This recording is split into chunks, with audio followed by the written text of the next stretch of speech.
You know how in like a 1970s sci-fi movies, they're like, well, things are happening in the background to like convey that the story is moving forward. You know that shit?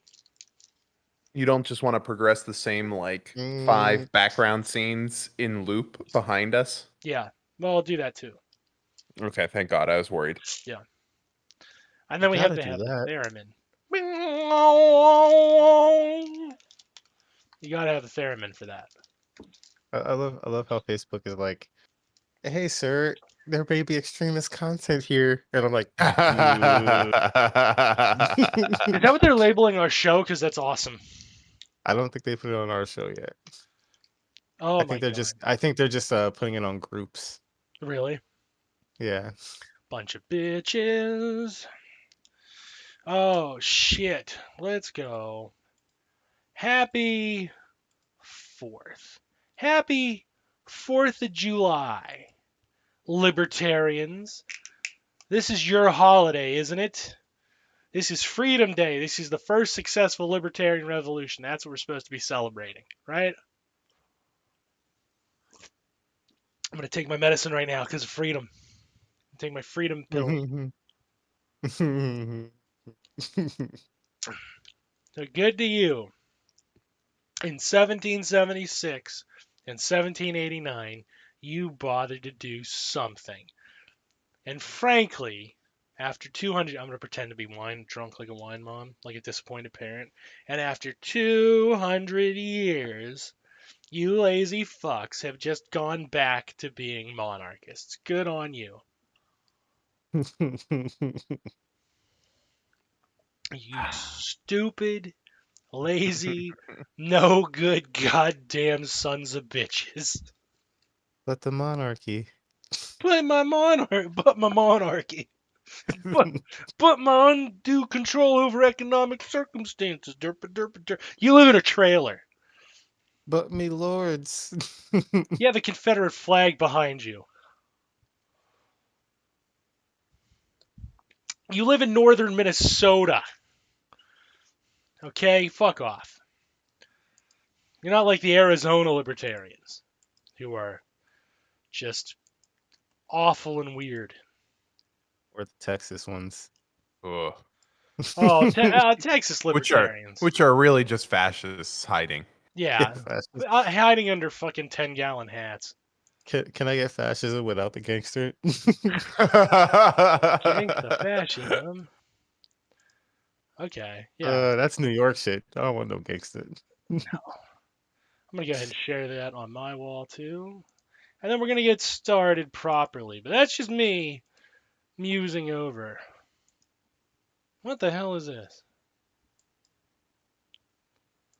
Who in the hell? What fucking group is that?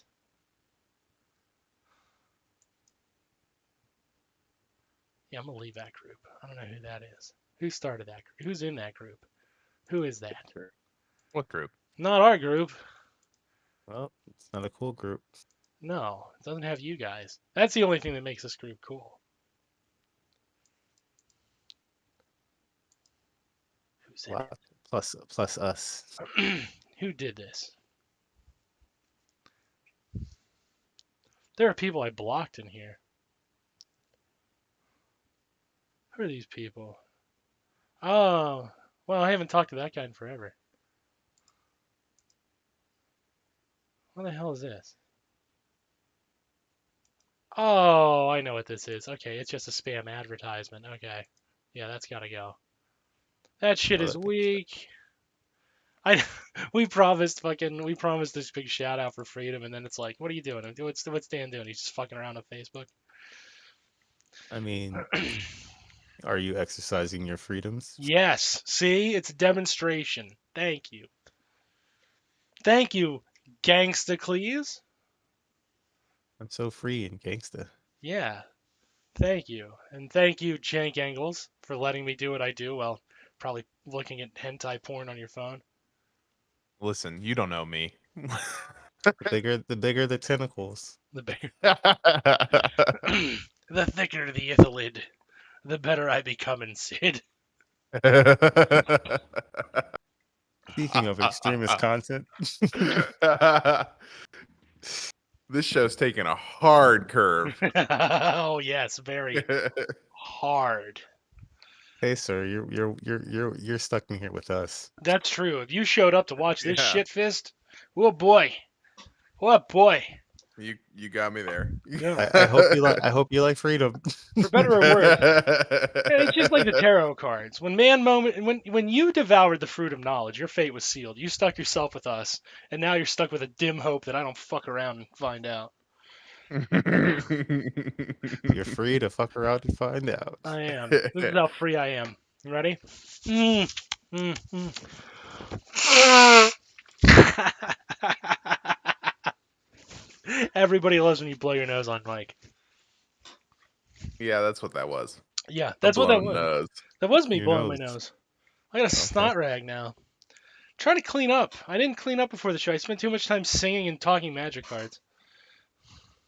And whose fault is checks that? out. Mostly mine. I accept it. Okay, All right, so let's kick it off proper now. Welcome to the Sons of Tree Air podcast and live stream. You can find us as always at facebook.com/SOTRIERCAST or twitch.tv/Sons of Tree Air. You're probably watching this on one of those if you're watching at all, so thank you if you are. I want to give a shout out to at GIRLLSGUT, Girls Gut. Really cool. You should be following them on Twitter. And now that I've done all the sellout shit, let's go ahead and get to what I really wanted to do, which is a very dry theory discussion. Yay. Theory. There was much rejoicing. Well, I could spend my Friday night having sex. I could spend my Friday night playing Magic. I could watch a movie. I could play a video game. I could read a good book. I could listen to a Jew talk about communist theory on freedom. Yeah. You can explore the never-ending abyss. Yeah. Let's put our fist into that hole, if you get what I'm saying. I'm going back to the tentacle porn. All right. Well, you have fun with that. That assumes you ever left. Just take care when you are looking at tentacle porn and make sure the tentacle porn does not look back into you. Oh no, you got to find those tentacles with the eyes.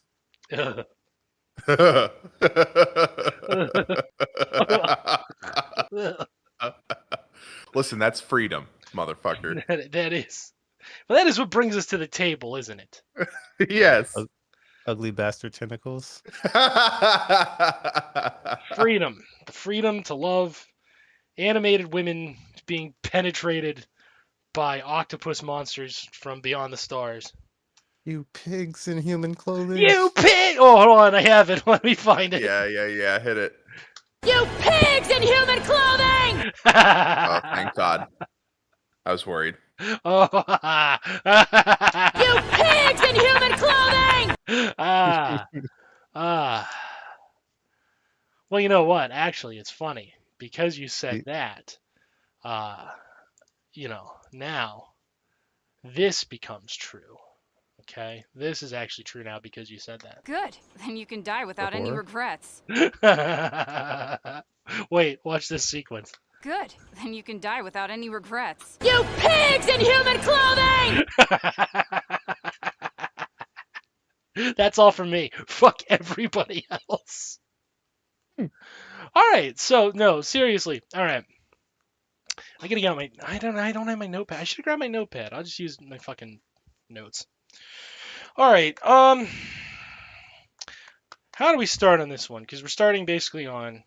See, this is serious now. This is funny because if I taught it like an actual college class, right? This is just a side note. If I actually taught, right? This is how I'd start. I'd start out with like fucking memes and clips from like shows that a good amount of people watch, but nobody really watched.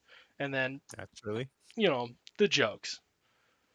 It's the lopsided thing. And then it would just become like, okay, class.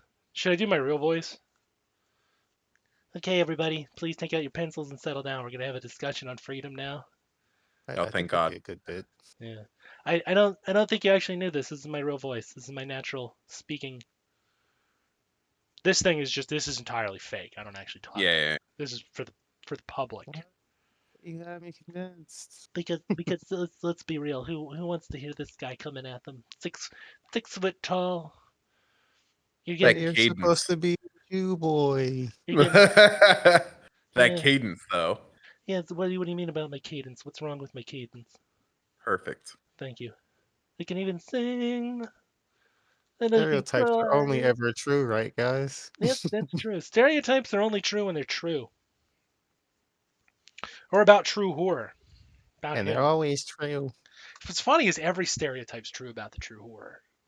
That's why they're the true horror. Yeah, Oh no, he's the truest horror. yeah, he's the truest horror. You were confusing him with the somewhat true horror, Yeah. Oh. or the extra true horror. That's the one you got to watch out for. I'm gonna start True dat. I'm gonna start calling him by his SOT chat name. Just start calling him Christopher Gadsden. When true horror starts being Yeah. extra. Yeah. Just be like, all right, that's it. Separate the fucking branding. You don't get... God damn it! Who put 1,000 notifications on my phone? Dan was supposed to do that. It was supposed to be some dumb it's theory Dan. screed. It's not me anymore, man. It's true now. Listen. It's all of us sometimes. That's true. Is this the Pledge of Allegiance? One by one word by one word. I've had customers while I've been chatting with them look at me and be like, "Is something wrong with your phone? It seems to be going off a lot." And I just tell them, "No, it's just a bunch of communists talking. Don't worry about it." Do you really Oh, tell I'm them just- that? Yeah, I'm just absolutely, with gangsta. a 100% straight face, and they laugh every Every time. time without fail. They're like, "Oh, you're such a joker." Yeah, I'm joking. That's awesome. Then you looks at the camera. Believe it. hmm See, if you just tell them that, they'll never believe it because the first answer has to be sarcastic. Oh, jeez. Oh, jeez. Oh, jeez. Maybe I should do the whole show like this. I'm going to talk about freedom. I'm both a master manipulator and a masturbator. I'm a master debater and a master manipulator and a masticator. I'm a master Whoa. masticator. I'm coming at you. I'm the tri threat. Does that have to do with the Mercator projection on a map? Yeah, I'm the master mercator too. I'm 4 things. I'm the quad threat. I'm a multiple He's trick pony. He's also Master Nader. Yeah. Nader in a colonist outfit. Yeah. I'm the master navigator, automator. I don't know why you would rhyme those 2 things. They don't seem related. I don't understand that kind of music. But I like it. We gotta play some Freedom Flute. Freedom flutes. From now on, I'm not calling it sucking dick anymore. I'm calling it playing the Freedom Flute. And I'm proud to be an American. That's great. Where at least I know I'm free. Unless I were a Holy gay man or one of them Chinese. Oh, So shit. my first answer, what is freedom, would be. Have you ever seen the movie Idiocracy? Yeah. It'd be a lot like that. It'd be a lot like that. You think it has something to do with your awareness of the world itself? A little bit, yeah, a little bit. Okay, so as your awareness of the world and abstraction increases, do you think your freedom goes up or down? I think your butthole expands to 3 times its original size. That's an odd answer. I don't think that quite is where I'm going with this. That's not an answer. Are Do I you gotta be sure? more extreme? Are I you gotta become more extreme? Are you sure? 6 times in. Are 10 you times in. Are you sure you haven't conflated freedom with Freedom Brand poppers? No. You're. I think it's just all butthole now. You think freedom is just a butthole? Yeah, it's just a void, an unending void down the butt. All right. That was a good attempt at a save there. Just a giant pit right into the the freest pit directly into the butthole. Welcome to the Jizzville podcast, the knockoff of Cumtown. And Hey, the everyman's come down. The everyman's come down. That's true. We're not elitist like that big city shit. But they fucking Stay feed away, our stay away culture. from big cum. Yeah, the big cum industry in podcasting is it's killing it. The cum podcasting industrial complex.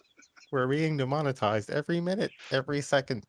Fact. Pretty soon we're just gonna be on Gab, where we belong. Look, we barely have 10 followers.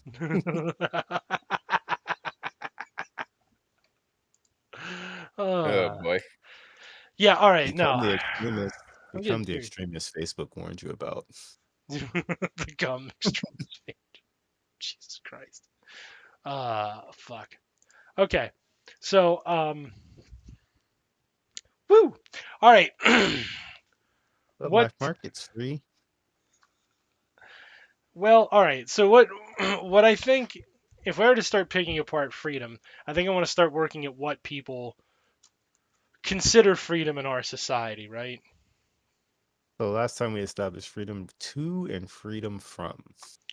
Last time we did, but I want to throw that work out for a moment and then work back. Okay. All right.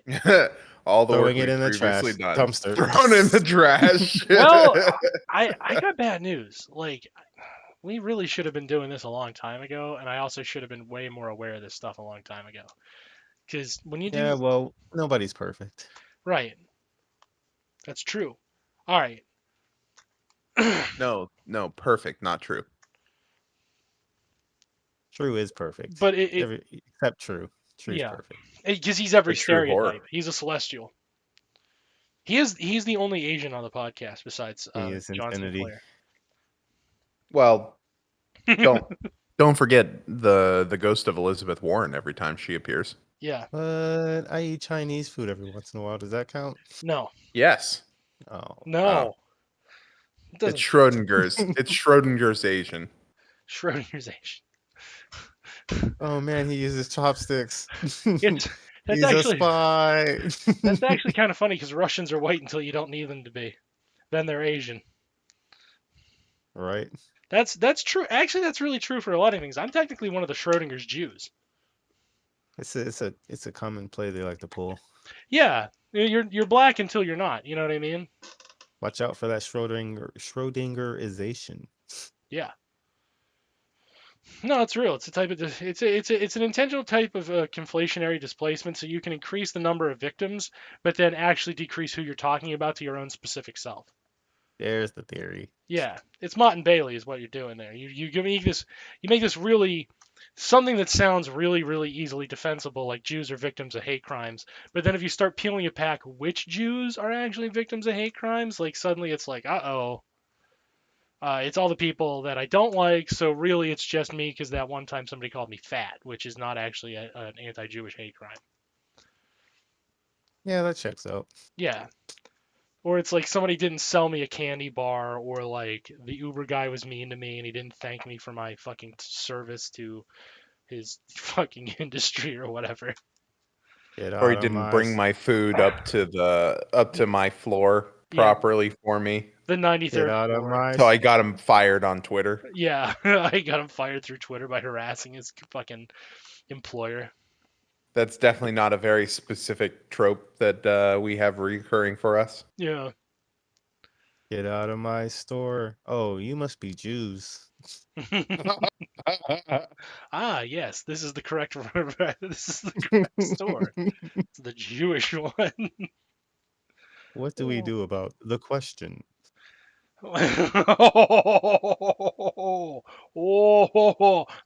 Yeah. Spicy. Ooh. Yeah, you went there, damn. All right. Oh, spicy. The Jewish question, now with more spice. So spicy. That makes it more exotic, right? Yeah, really does. So yeah, all right. Exotic. So if we were to kind of bounce through it, right, in our society you have the freedom, you have enshrined in law, you have the freedom of speech, the freedom of property ownership, you have the freedom to participate in elections. There's some caveats, of course, but there's the freedom of freedom to elect someone who's not going to represent you. Right. But in this context, freedom actually, the freedom of is still not specific enough to describe what is happening. Like in the terms of free speech, for example, you would have every right to make the assertion of any kind of racist, bigoted slur. You would have the right to make that assertion, but there's no right to a guaranteed way to convey it, and there's no right to an active listener. Right? But you can go outside and scream it, and that nothing will happen to you. Nothing will legally happen to you. If you get your ass beat, that's just somebody else expressing their freedom, right? Oh, so free. But therein lies so free to punch a Nazi right in his fucking gonads. It's my favorite freedom. We know Yeah. this. Also free to duck out the back. Exactly. The freedom to own firearms, right? And that again, all these things have strings to them, but let's talk about them as purely abstract for a moment. But the freedom to own firearms is kind of interesting because it doesn't explicitly say the freedom to discharge those firearms. It doesn't specifically say the freedom to take them any specific place, merely the freedom that you can have them. It's presumed the rest of the freedoms associated with it, the tool usage, is actually, but those are all assumed things, right? Freedom from the government quartering soldiers in your house is one of the things enshrined in law. Which, if you want to talk about, when they talk about which ones are, situationally archaic, that's kind of it. Also, like if you have a really stringent view of that particular right, that means like military families can't rent off of other people, which Yeah, what's the point if you can't squat? No. They can rent because it's not. You're not obliged to quarter the soldiers, but you're Well, not required not to. right. Oh, I Right? got it. I got it. Pokemon, but it's just guns. Yes. Thank God. I was worried. Yeah, that's why Cenk is our man on that game. Gotta On collect them all. both of those games. Yeah, damn right. But yeah, you have this freedom, and there are other freedoms that we at least used to expect, like freedom from unreasonable intrusion, i.e., a right to privacy. Right, freedom and rights kind of go hand in hand, and we kind of express the notion of freedom through rights. Freedom and rights. That's fights. Right. Or Wait a minute. frights. Wait a minute. I distinctly recall someone asking me over and over again to point at the organ that produces rights, Dan. Hold Yeah, on. yeah. Bring that through. Hold on. We're not there yet. Sorry, did I skip a step? You've skipped several steps. We're trying to give a background to the audience first. I missed my cue. My bad. That's okay. I So, was distracted by the hentai. yeah. Well, just, pleasure yourself to the hentai and let the theorist handle this. Okay. All right. That's So, theory. we have this notion of expressing these rights, or this freedom through something called rights. The right to bear arms, the right to free speech, the right to privacy, the right to participate in contracts, which isn't explicit. Neither is the right to privacy. But we have this notion of what is your individual right. Now, I want to stress here the individual, because the conception is based around the notion of voluntarism. At least this is what I'm going to assert, right? This is how I'm going to be breaking it down and asserting it. It's a fun way to say consent. Well, it goes a little bit beyond consent. Okay. Voluntarism. Giving up your rights freely. That's freedom.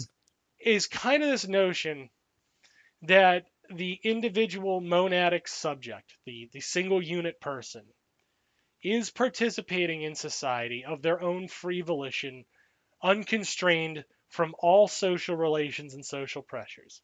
And that get ready, right? as the individual associates then with other monads, both individuals have a mutual right to consent to a situation or not consent to a situation. Either can pull the plug, but both have to commit functionally. No overrides, yes. Okay? And that sounds really idealistic. like you would want it to be where no overrides yes, right? That's kind of the notion we have socially on a lot of issues. Right. But there's there's a couple problems with that formation, and I'll get into those in a moment to kind of set that aside. But that's the idea. The idea of voluntarism is that, like, without regard to any other factors, if you had two beings stumble across each other into nature, any social relation they engage within has to be consented to by both parties, right? Yes, that makes sense. Okay. So now let's break down Sometimes. why that's problematic, shall we? Right? Ooh. Let's go into what's problematic about it. So the idea of rights stems from that. I'm sorry, we have to set that aside a moment too. I'm a little tired. I apologize. I was doing the manual labor before I did the show tonight. So what you have then is any social relations built off of that voluntarism are supposed to be sacrosanct because they are built on that, right? This is getting into like Locke's idea of the social contract. Okay, you're only beholden in as much that you've agreed to be beholden. Responsibility is something that can only be expected of you if you've agreed to assume that mantle of responsibility. And you see this reflected in society too. Assume you were driving and you see somebody has broken down on the side of the road. You have no obligation to help them, but if you engage in helping them, you take the mantle of responsibility. Easy enough, right? Mm. What's that? What's that? You worried? Well, there are definitely some situations in which responsibility is thrust upon you. Ah, whoa, bingo, right? Because Right. what's the first problem with the idea that in a vacuum, two people meeting each other can make a social agreement? What's the first problem? I mean, there is a threat of force, right? No, That's the most obvious one to me. no. The very first problem is what exists on this planet in a vacuum. Oh, well, I mean, Honestly, what does? Nothing. listen, you're not allowed to say that you create this hypothetical situation and then say you're an idiot for imagining it was a hypothetical situation. I'm It's not creating. obviously I'm not creating. hypothetical. What I'm doing You is I'm said describing the theory. imagine. You said imagine two people meet in a vacuum. Yeah. That you cannot then say what's the first problem with this Well, the problem situation is you have is every that right. it doesn't exist. You have every right to reject the question prima facie. And in this case, that's what you should be doing because that cannot happen. Good. I reject you, prima facie. Goodbye. No. Okay. You're free to go. I'm not holding you here. You're not at gunpoint. This actually is voluntarism as close as we're going to get. I mean, you let me out of the cage for today. That's true. Yeah. So there's your chance to run. If you don't run, that's not on me. Yeah. I've been socially conditioned not to. Yeah. You goddamn right. See, I'm still not on the circle. I'm never on the circle. Never on the circle. Yeah, well. Never. I don't have any friends on Twitter. I just yell into the void. Anywho, the first problem is it has to be rejected prima facie. So any theory built upon that is already going to be built on a pretty substantive logical fallacy. The idea that anybody can meet in a fucking vacuum, right? Sure. Because what it assumes is these two hypothetical humans who have met have no pre-existing history. They have no concurrent or intertwined relations to anything. They're just two humans in a vacuum.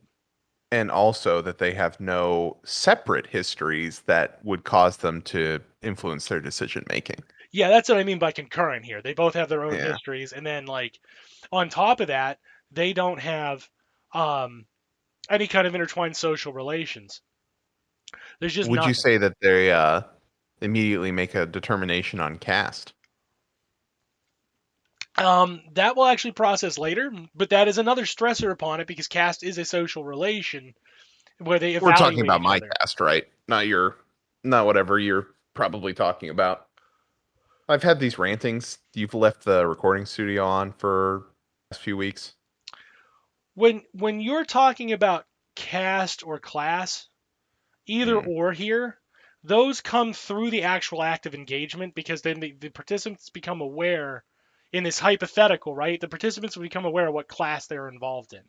So they would know instinctively through social conditioning where they fall in the relation of power. And most importantly, if they can upend that relationship of power in this opportunity, right? Right. So, anywho, right? So if you start, these humans beings are not complete tabula rasa. They are not isolated subjective monads who can then participate freely. There's never been human beings like that. Even fucking our ancestors in their most primitive form, in their most primordial form, and I'm talking like pre-Homo sapiens evolution, our ancestors, the undeniably not completely human in this sense humans, right? Right. Those proto Homo sapiens. They didn't exist in a vacuum either. Those homos. Right, those homos. They grew up. Nice. You're being Got real their bad. asses. You're Got their see, asses. I don't want to out nobody, but somebody here can say it. So like, everyone on the podcast is gay except for me. So you can make determinations on who that just might be. It's shaking gangsta. Yeah.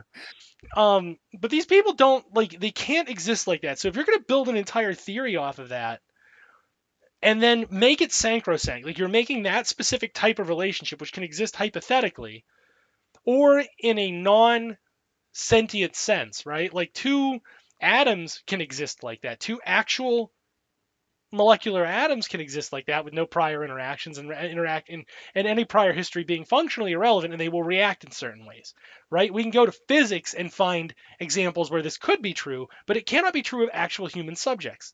We have a past, present, and future. That past and that present inform our decision making and will guide our future somehow. And that interaction that occurs is always, always, always informed by the situation of the past and the present and what we want out of the future. Yeah, I can agree with that. Yeah, no, that's Martin Heidegger. That's being in time, right? We are Sei und Zeit. We are things in time, and we are beings in time and space. We exist. We are three-dimensional objects that exist in the way we think of things existing. We have a past, we have a present, we have a future. And the problem, again, I can't stress it enough, that problem with that relationship is just that you can't overcome that. There's no way for you and a perfect stranger to exist in a perfect void because the consequences of that meeting, even if they don't have consequences within the context of that relationship, they can have consequences if they're found by others, right? You can have a consequence where this meeting has occurred, you've come to an agreement, both you are operating is essentially as close to that as humanly possible. You know nothing about each other. It's a totally blind transfer. But the consequences of that meeting can have ramifications elsewhere. So you're never devoid of the ramifications of what goes on, what transpires in that transaction. Even if you isolate those, the consequences to the self, i.e. self-inflicted, right? And we can give some examples for this. If you were to engage in an anonymously found, completely masked sexual arrangement, right? This is the most obvious I can think of, or some sort of intelligence exchange, some spy exchange consequence, right? If you were to do either of those things, which are blanketed in complete secrecy, they're meant to be perfect transactions, i.e., there's no strings attached, right? That's how we term these things. No strings attached. You make whatever transaction it is, and then you leave. Even if you prevent it from being discovered by other persons or known by other persons, you know it occurred, right? So you have to take steps to change yourself to continue to pretend that thing did not occur. And that can warp your thinking because that will produce some sort of guilt. Human beings don't actually like secrecy as much as we pretend we do. We are very social creatures. We like airing our dirty laundry. Fucking that's why we're here doing a podcast, because we like other people listening to us talk, right? You caught me. Yeah. I don't think it's a bad thing. We like being talked to. You know, somebody I put out the call for a shout out tonight. They got their shout out at Girls Gut. Did it again. I do it several times. You ask for one, you get several shout outs, and you know, but value out of that ask. It's all upside, frankly. But in that relationship, right, it still modifies you individually. So there's never anything that is completely voluntary and without any consequence. There can never be, right? Yeah. You have created a mantle of responsibility out of the mere fact you had the transaction. Just like we do. You do it in friendships. You do it with your enemies. You do it with your class antagonists. You do it with your you fucking class underlings, frankly. If you are a member of the overclass, you do it with the underclass. You create these transactions, these social relationships that are in a greater web of social relationships that ever increases, right? And there's only one way for those webs to be completely isolated. That is the act of death. Because the social ramifications of things that happened between people in the past make our society today that we're all subject to. This is an architecture of relationships that takes material forms. Those ideas embed themselves into the actual material things. So any notion of freedom on some kind of idealistic premise that you are a perfect blank slate is fundamentally flawed. So obviously we built an entire society on it. Duh. And what are the ramifications of that voluntarism, of that notion of freedom, which is perfect consent, right?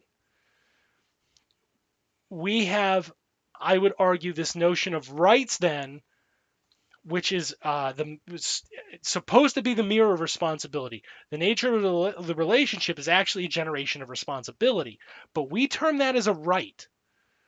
So in our particular system, as I touched on earlier, the idea is that if you go out and you generate speech like we're doing now, like Twitter users do every second of the day, like Facebook users do every second of the day, like authors do very frequently, producers of content, all these things, right? Even just conversations on the street, this notion of speech, you expect to be heard then. You expect to actually, it's not so much freedom of speech as it is you expect a right to be heard and a right to be taken seriously when you're being heard, which I can tell you right now doesn't even fucking exist.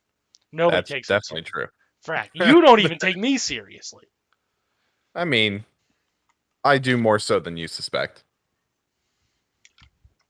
Well, I suspect it's at 0, so thank you. You're welcome. Yeah, I appreciate that. But yeah, we have, and I know I'm monologuing, and I apologize for that. This is the thick stuff. This is where I'm like, ooh, I should have just done this by myself. I really should have just pulled the trigger Wednesday and just been like, all right, let's just work through it. I'm gonna start drawing. You people will hear me draw. Should have done all that, but fuck it, right? So what ends up happening is we have this balancing act of rights and responsibilities that we're always being pulled by, right? If you have a right to have a gun, then the other person has an expected right to not be shot by that gun unless they're doing something that would force your hand and put the responsibility of self-defense onto you to fire that gun at them. Right? That's reasonable. What is, generally speaking, the notion that liberals have? What is the notion? Let's start with the easy one. What's the notion conservatives have? Do conservatives actually believe they have any responsibility to other people? Oh. Yes. Really? But yeah, I'm gonna go with yes, but very minimal. They have, and I mean, I'm gonna clarify my answer because obviously it does need clarification. I don't mean conservatives as in like your racist uncle who shouts aggressively into the Facebook machine. I'm gonna speak about conservatives as in like conservative talking groups and conservative think tanks, you know, the intelligentsia. Do right? they actually think they have a responsibility to other people? Yes. What people?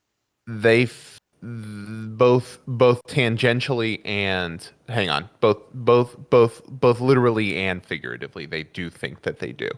They would profess that they have an obligation to produce something that generates capital for themselves, and if they are, you know, morally obliged to their shareholders and the people within that capitalist structure. And because obviously that's dubious at best, right? Mm-hmm. My free admission there. Go on, man. Yeah, I'm listening. I'm not. This But isn't. I think genuinely that if you asked most conservative thinkers, you know, that particular small subsect of like 3 people, whoever they are, they would argue that they do have the barest minimum of social obligations because they are conservative, but they're not anarchists, right? Not at their core. Now, Okay. they may disagree with how much of a social obligation they have, but they do feel like they have the literal barest minimum, if only to create a system that allows what they view as a free society to flourish, right? Do you think that is best expressed as we were going to exchange mutually rights and responsibilities? Or do you think the exchange is a voluntaristic one where my right is your responsibility, but I'm not required under any circumstance to reciprocate? Um, Because I they think myself, I like to formulate it that way. That's the conservative notion of rights, freedom, and responsibilities is you have a responsibility to uphold my rights, and I have, and a likewise, responsibility to uphold your rights. rights, but Yes. I am under no obligation to actually come through on that. That contract can be No. broken under any circumstance No, at no, no. my, specifically my, the conservatives' designation, right? Because my, See, that's the reality influencing your opinion on the theory. well, that's exactly it. That's what you're supposed to do. Yeah. That's Yeah. if you just said Yeah. I can make that shorter for you Because next time. Oh, that's because just a most theory. of because most of the conservatives are, their moral pillars are built, of course, on sand and not stone. I actually think that is an ironclad logic because they believe that the transaction is voluntary, and because they have a right, you have an inherent responsibility because that's how a right is generated with that reciprocal responsibility. But at the same time, they're under no obligation to actually bother to uphold that, thus granting you the right. No, And they're selfish. I would argue that they often come to the conclusion that their obligation is not to allow they don't actually give a shit about your personal right. They give a shit about the person preventing your personal right. So they would argue, I suspect, that they have a moral obligation, for example, to keep a standing army because because that helps protect against the things that might quote unquote infringe upon their rights. Yeah. Does that make sense? Yeah, it does. They're not expecting themselves to literally take up a gun and shoot at an attacking force. No, Although many of them would love to profess that they would do so. right. But they do expect that such a force does exist to protect that capital for them. That is one example of the voluntarism. My right is expected to be your responsibility. I'm under no obligation at all to reciprocate anything for it. That is the exact example that I would have turned to. So all right, that's good actually. We have agreement on that. That's frankly, that's nice. More than we normally get. Yeah, more than way farther than we normally get. And I have a tendency to think liberals actually operate in that exact same paradigm.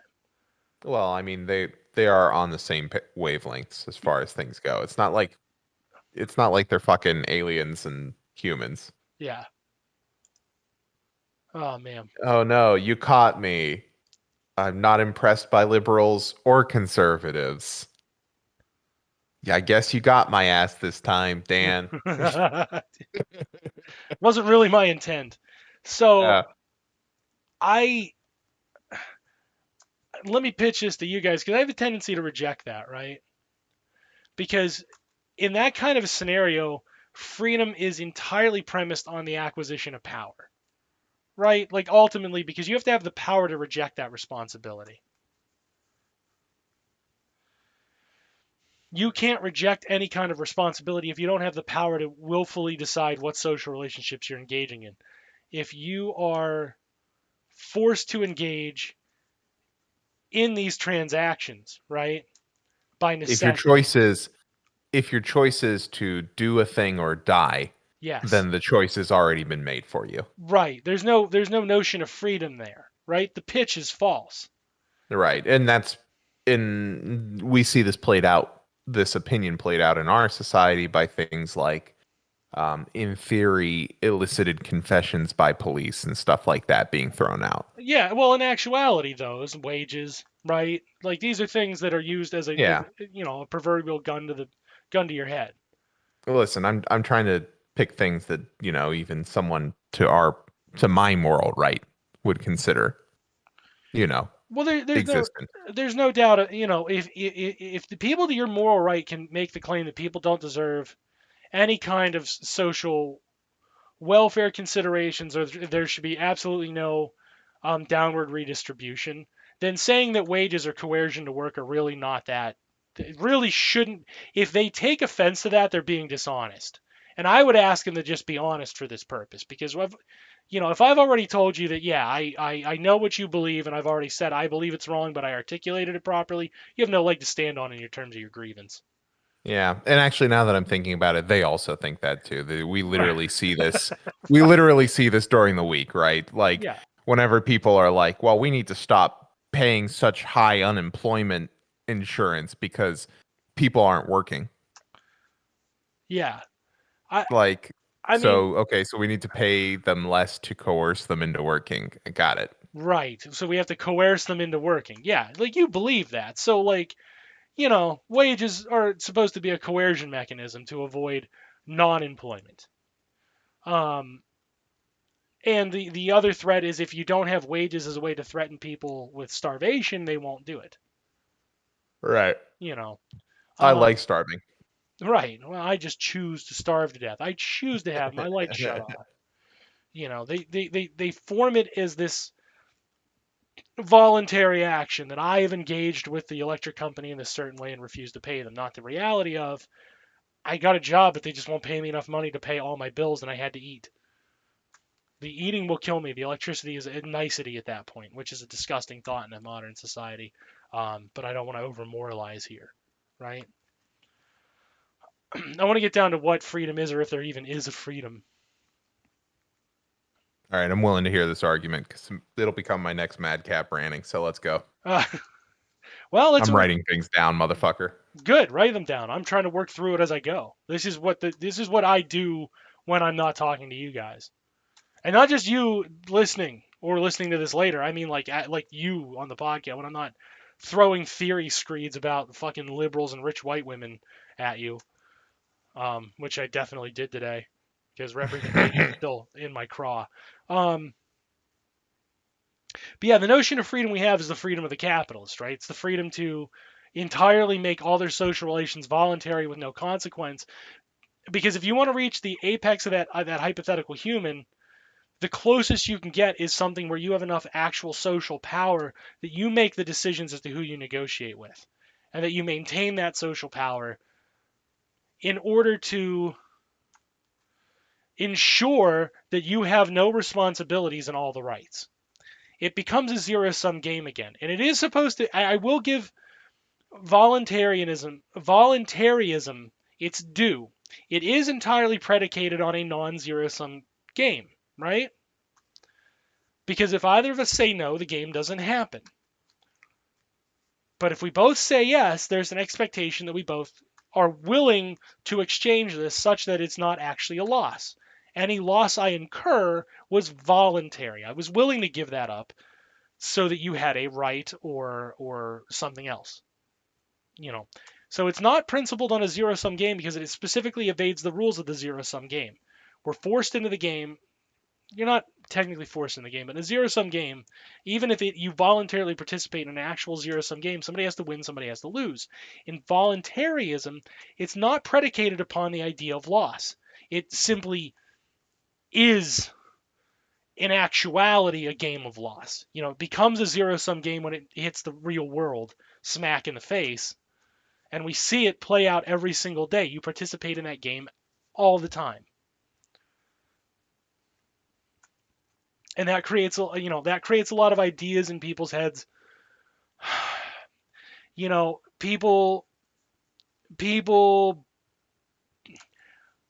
I want to make sure I articulate this kind of carefully, but I don't really want to pull any punches. So the one of the memes is that men feel, or at least certain men feel, entitled to women's bodies, right? Oh, thank God. I was worried we weren't going to get into incels today. Yeah.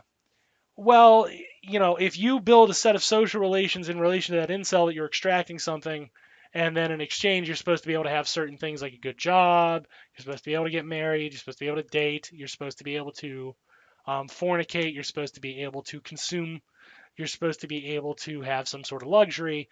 But the reality of the set of social relations is, again, that zero-sum game. You don't actually have the freedom to any of those things, right? It's predicated on this false notion. When you guarantee somebody a wife, when you guarantee somebody dating, right, there's a selfish expectation created. You don't actually have that. Right.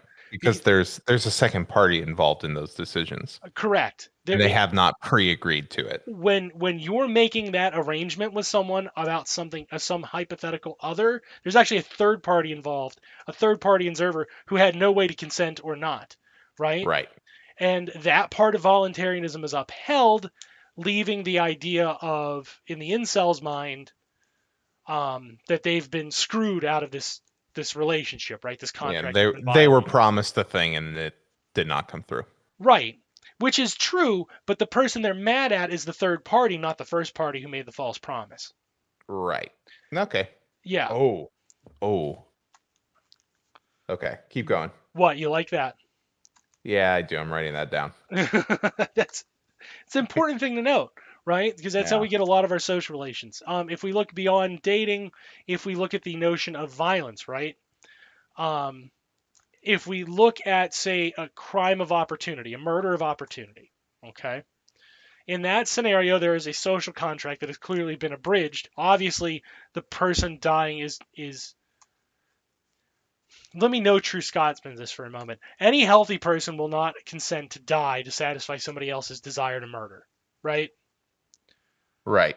There have been limited cases where individuals have professed before death a willingness to die, and if we grant that theirs was voluntary in a proper sense, i.e. uncoerced, right? If we grant that that's true, then we can still make the claim that most people would not choose to die in that scenario and not be incorrect. Right? We're talking about very isolated cases like the German man-eater, where allegedly his victim consented to be eaten because he was just that depressed and he wanted to die, and it became a weird vor thing, honestly. Right. You were getting into whole fucked up psychology shit.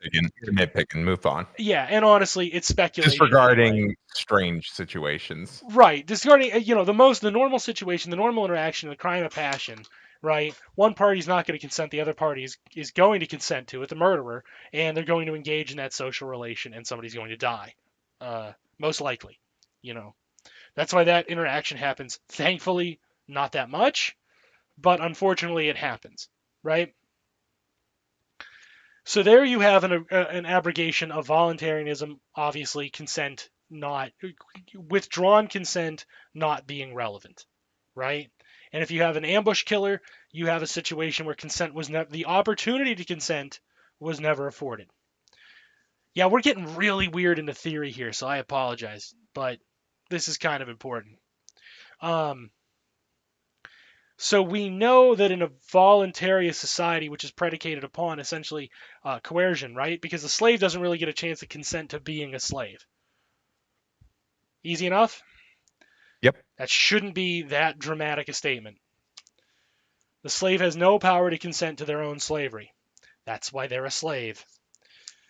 But somebody is still coercing them, and then that the relationship is entirely lopsided. There's a right and responsibility, a right to the labor and the responsibility of performing that labor, and it is extracted and then sold to the third party, right? So who's violating rights there? It's actually party A, the oppressor, and party C, the profiteer, the oppressor. God damn, I am tired. So in those kind of instances, you actually do have a situation where the third party, it is right to be angry at the third party in some capacity, right? But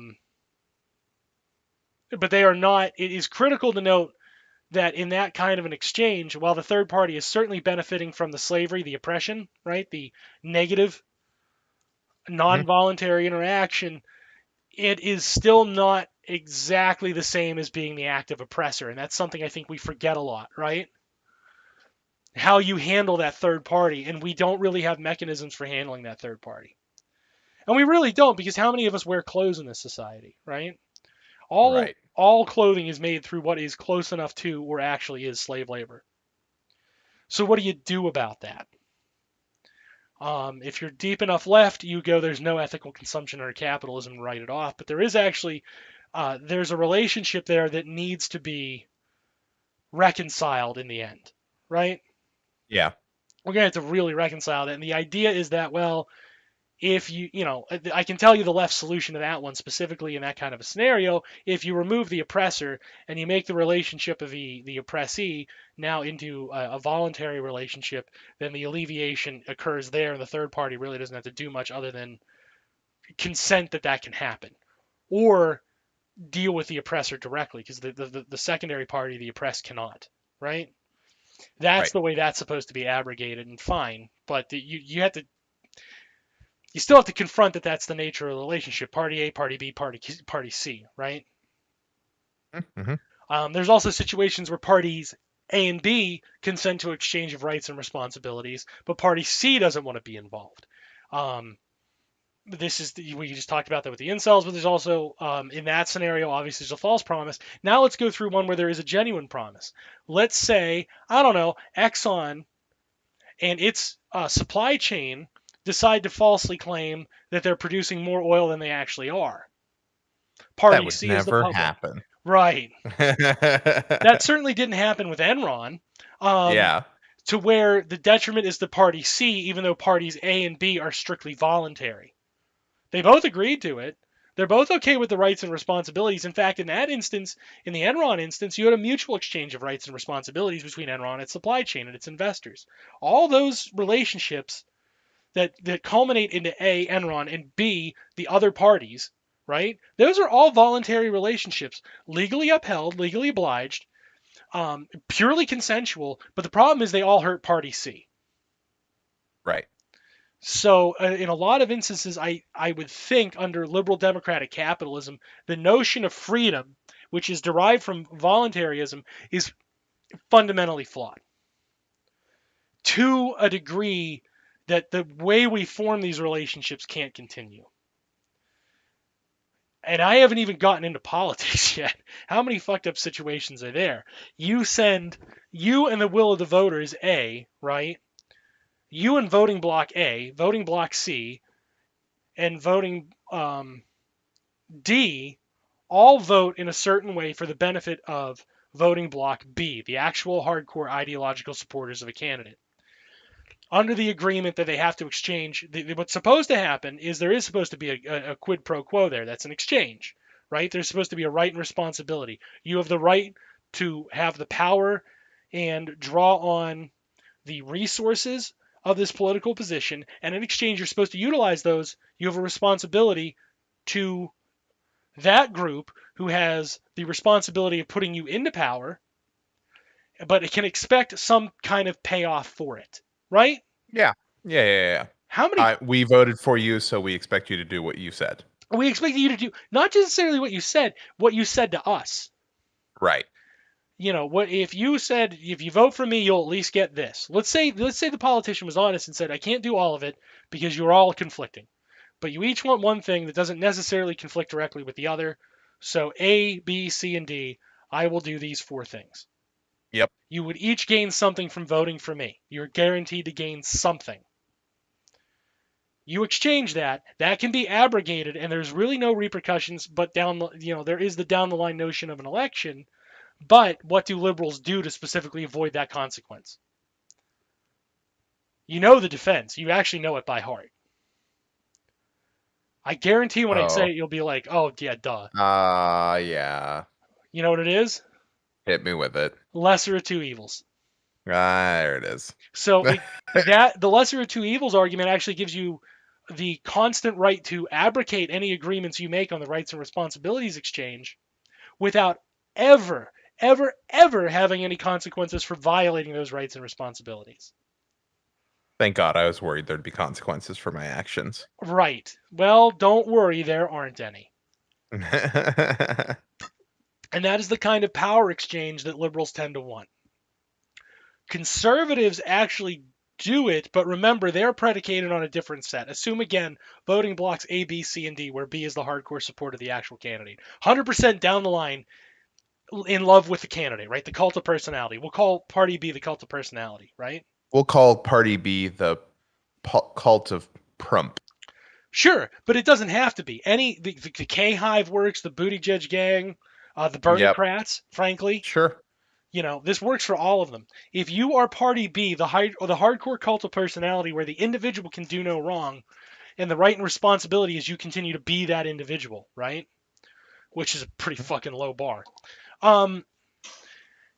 All of them do this in conservative circles. The notion is that A, C, and D then will still vote for you because what you promise them is not an active policy arrangement. It's not the right there becomes, I will victimize people other than you for your amusement. So now Group E, the losers, or Group E, the neutrals, or Group E, the people who would still vote for the candidate, but would be caught up in the crossfire, right? Group E is that amorphous blob of everybody else. That they are then targeted directly, again, with no voluntary consent. Again, they literally didn't consent to it. They said, no, I don't want you because this is what you're going to do, right? Right. In that kind of an instance, you have a situation where the appeal to the candidate then is the fact that you're going to give them the power, you're going to give them those rights, and their responsibility is not to you, but it's against them. It's freedom from the consequences of electing the party rather than freedoms gained by it or material gains from it, i.e. a right to expect something out of them. What you're expecting out of them is actually, I'm going to go victimize these people for your amusement, functionally. Or for the perception that you will be safer by me doing so. Yeah, I'm going to give you some sort of immaterial benefit. I'm going to give you some sort of abstract benefit like amusement, safety, hierarchical status, etc. I'm going to give you this ephemeral feeling. That's what I'm beholden to you, but in a very material sense, I'm just going to attack people you don't like for you. And I'm going to use the power of the state for it, right? This is genuinely the anarchist criticism. And they're not wrong. Name more than 57 liberals and conservatives that would actively do this. Yeah. Yeah. Please. I'll wait. I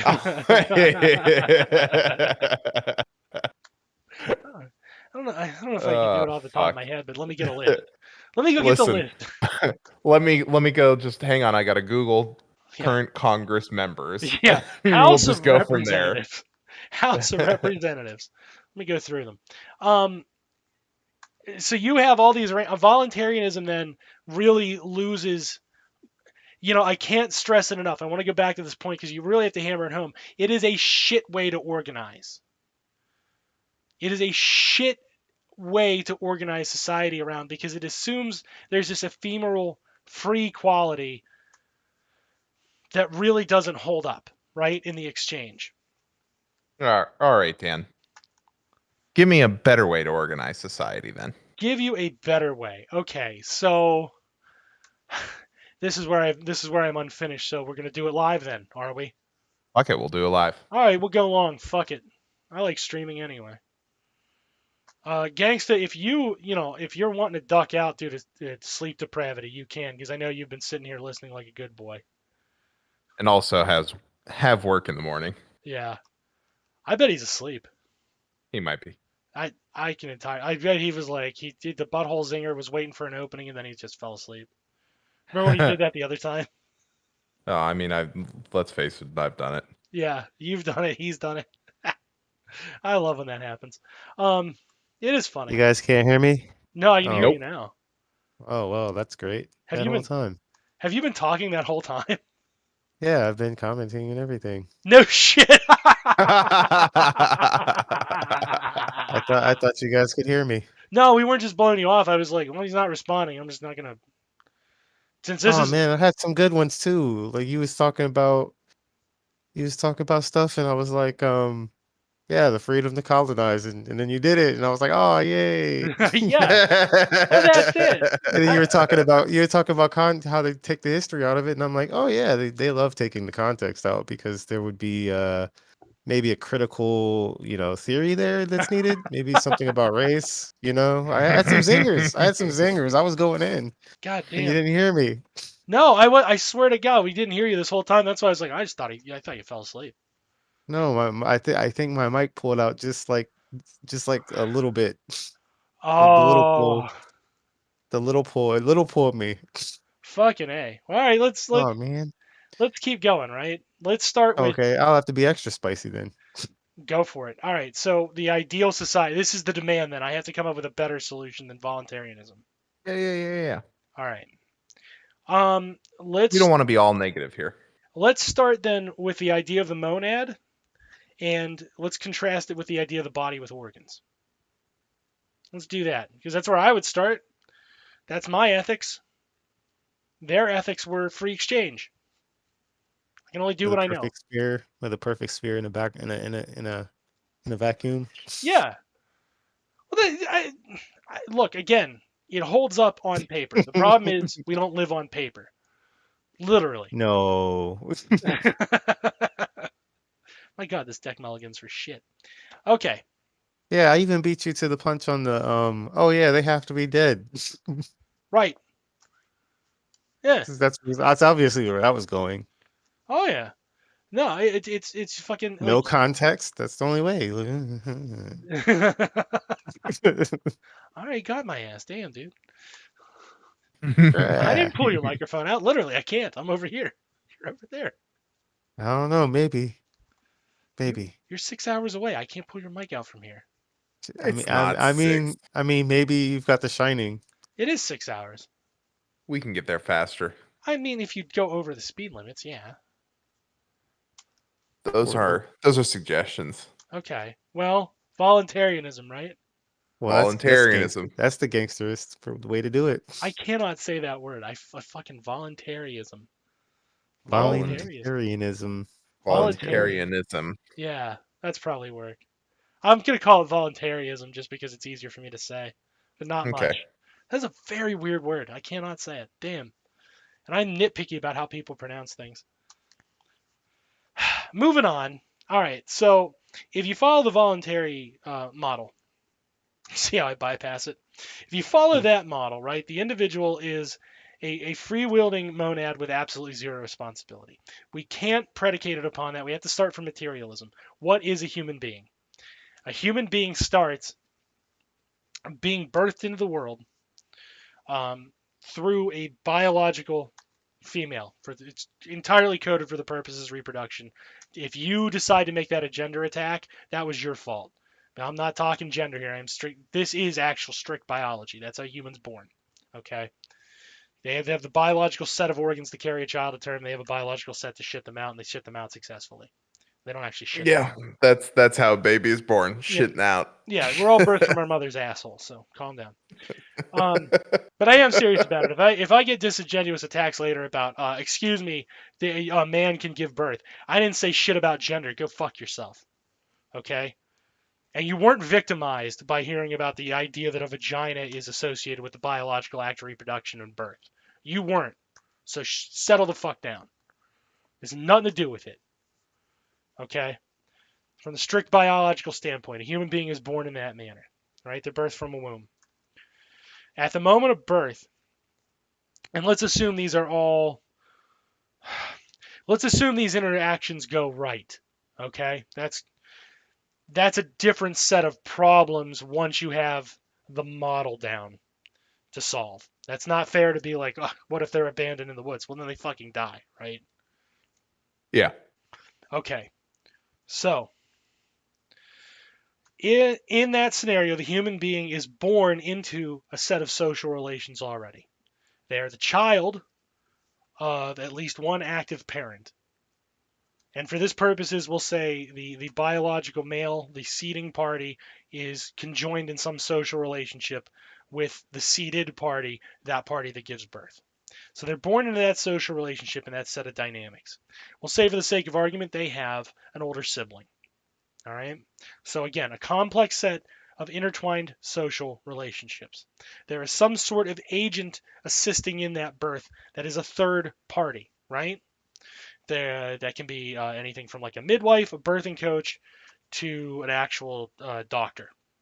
Can it be Jeebus? Yep. No, because Jeebus is fictional. Oh. I'm sorry. I feel like it can be Jeebus. Man. And feel free to stop me if there's something critically wrong, but if it's just a nitpicky point, please drop it. Fair enough? Can it be a Okay. third? Can it be a non-existent third party? Can it be capitalism? I don't. I think it could be a non-existent third party. I Well, don't. I haven't heard the crux of the argument. I suppose. How would Keep you going. ooh capitalism?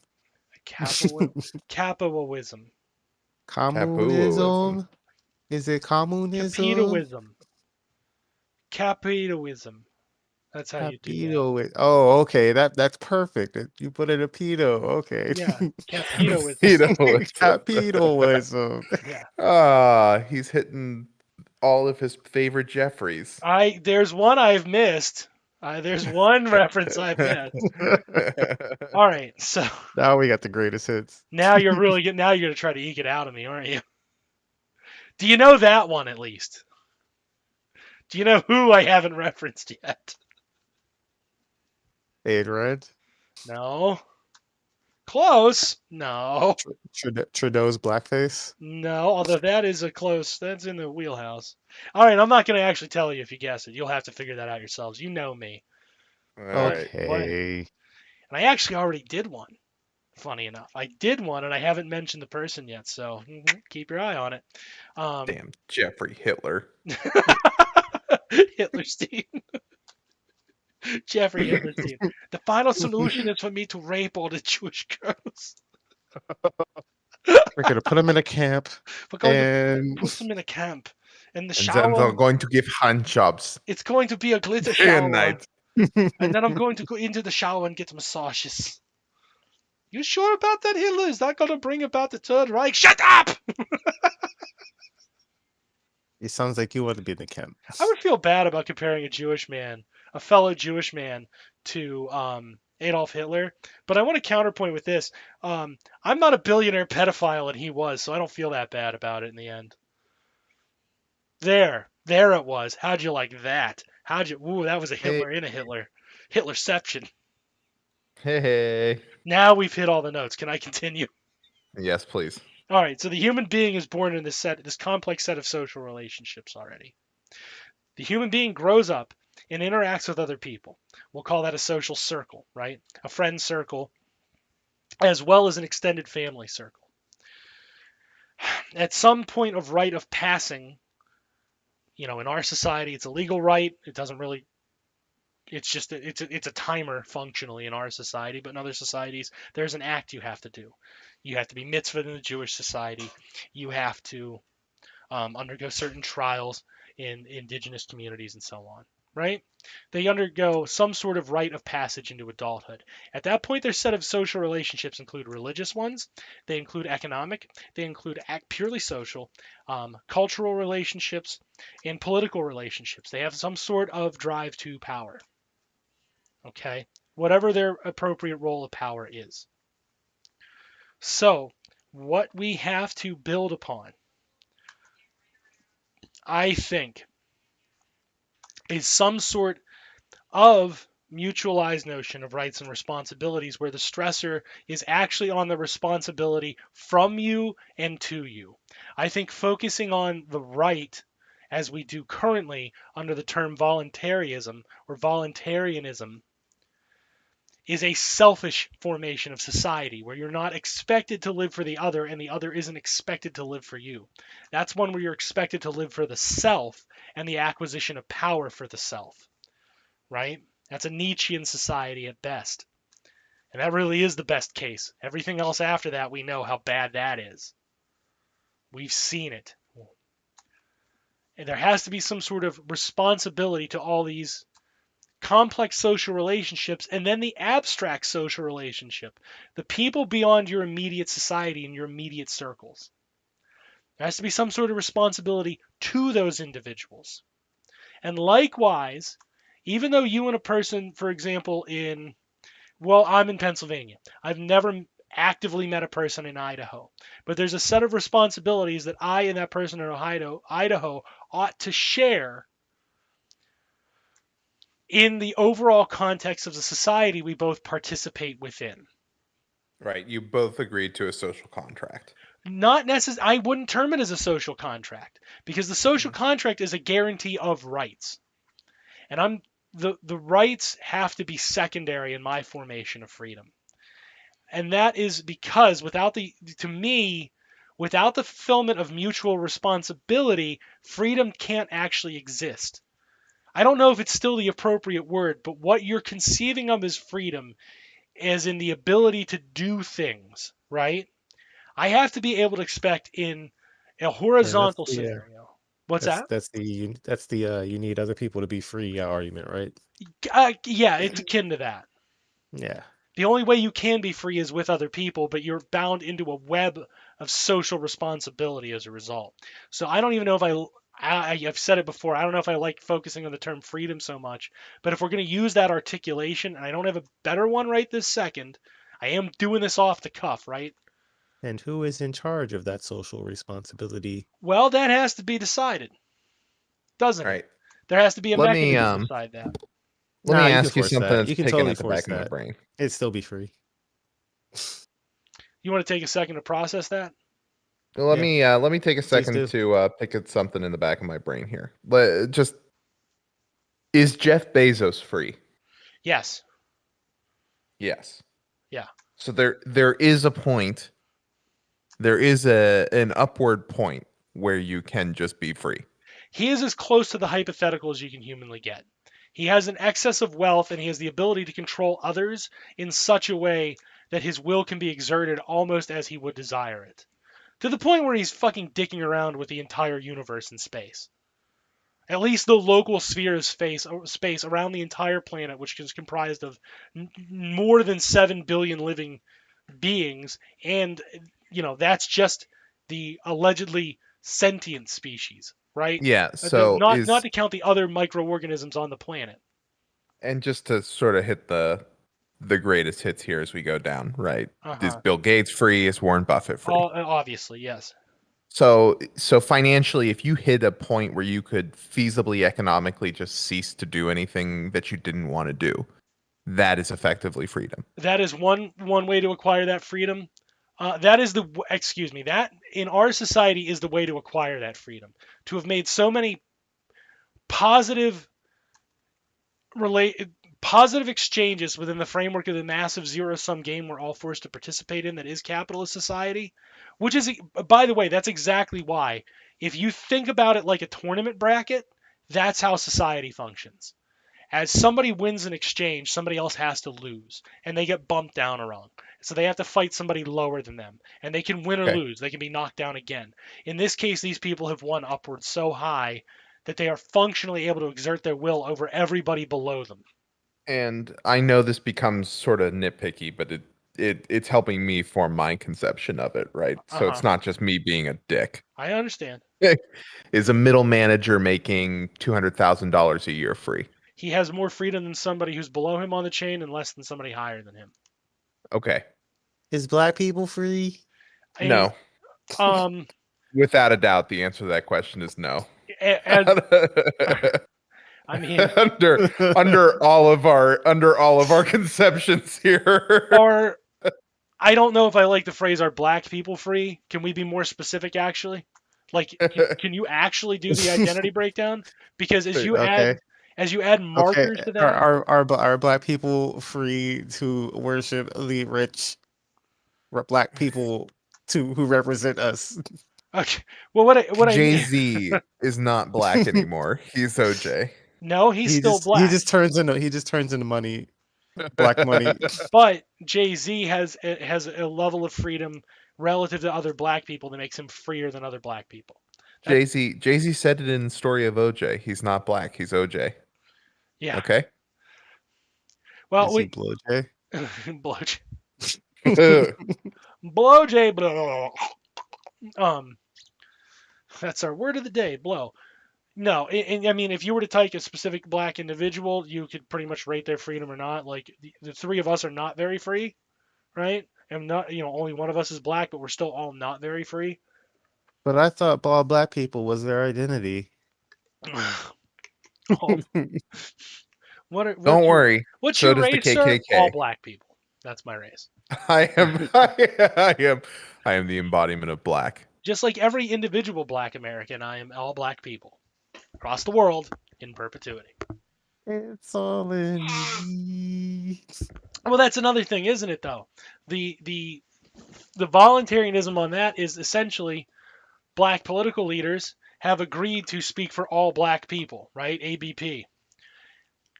Which, in that kind of a case, to assume the level of power and then abridge that responsibility, as they invariably do. Let's be fucking real. There's nothing racist about that. If you see a black political figure who's talking for black people, he almost certainly is not actually talking about real black people, just the abstract black people in their fucking head who are like them, who are rich enough like them. And that is true free. Yes, true is the only being that is free in this universe, truly free. And it's horrifying. That is the true horror. No, true is unfree as the rest of us. Is Cthulhu free? Cthulhu is also free. Funny enough, with it, by bypassing material wealth and relying instead on the combination of astrological symbolism and mechanics of the universe, yes, he has a certain level of freedom. I.e., when Cthulhu is unleashed. Is Epstein's victims first? In a certain sense, in other senses, they're very much unfree. Our relationship to freedom, unfortunately, I hate this phrase, but it exists on a spectrum, and it's less free to more free. It's a very ill-defined concept. Now you're gonna have 20 billion forms of free, and I'm gonna be confused, and I'm just gonna deny it all exists. Yeah. So in situations in which you're dealing with someone of a subservient class or caste or however you want to vocalize the situation, you do obviously have more freedoms than that party involved. Right. And obviously the vice versa is true. If you're dealing with someone with more, you have less. Right. What happens if you're dealing with two people of similar caste or class, right? So that's the hypothetical tertiary party, right? I'm interacting with someone in a very similar social situation to me, of a similar background, everything like that. Sure, in hypothetical blood sport. Then they engage in blood sport combat to decide who's more free. Is it relevant to become more free? Probably not. Here's okay. I actually, if you don't mind me cutting you off just a moment there, thing about the podcast, I exert a lot of executive authority, yet we're all on paper cooperatively equal owners. Okay. If we're gonna be real, if we're gonna break the independent contractor jokes or whatever, fuck the jokes. LOL, we could block you. Yeah. Well, you have the free. Number one, you have the ability to leave at your discretion. Number two, how often have I, as the one who executes the most executive authority, actually been like, you got to get your fucking ass on the show now? Have I ever actually done that? Nope. Exactly. Because we are negotiating as equals. I have tried to make the inner workings of the podcast as egalitarian as fucking humanly possible, right? Somebody has to take charge and get something done, but I'm not. Outside of I wanted to talk freedom tonight, who actually sets most of the content? Generally speaking, I don't really anymore. That's not something I do. It's often a collective decision. That's always a pleasant thing. Well, yeah, but I don't set it individually anymore. I'm not the chief executive on that. Now, if I'm doing something solo, yeah, but that's because I've assumed all responsibility and all right. Right. What I mean? When any of us do anything solo, that is, Yeah.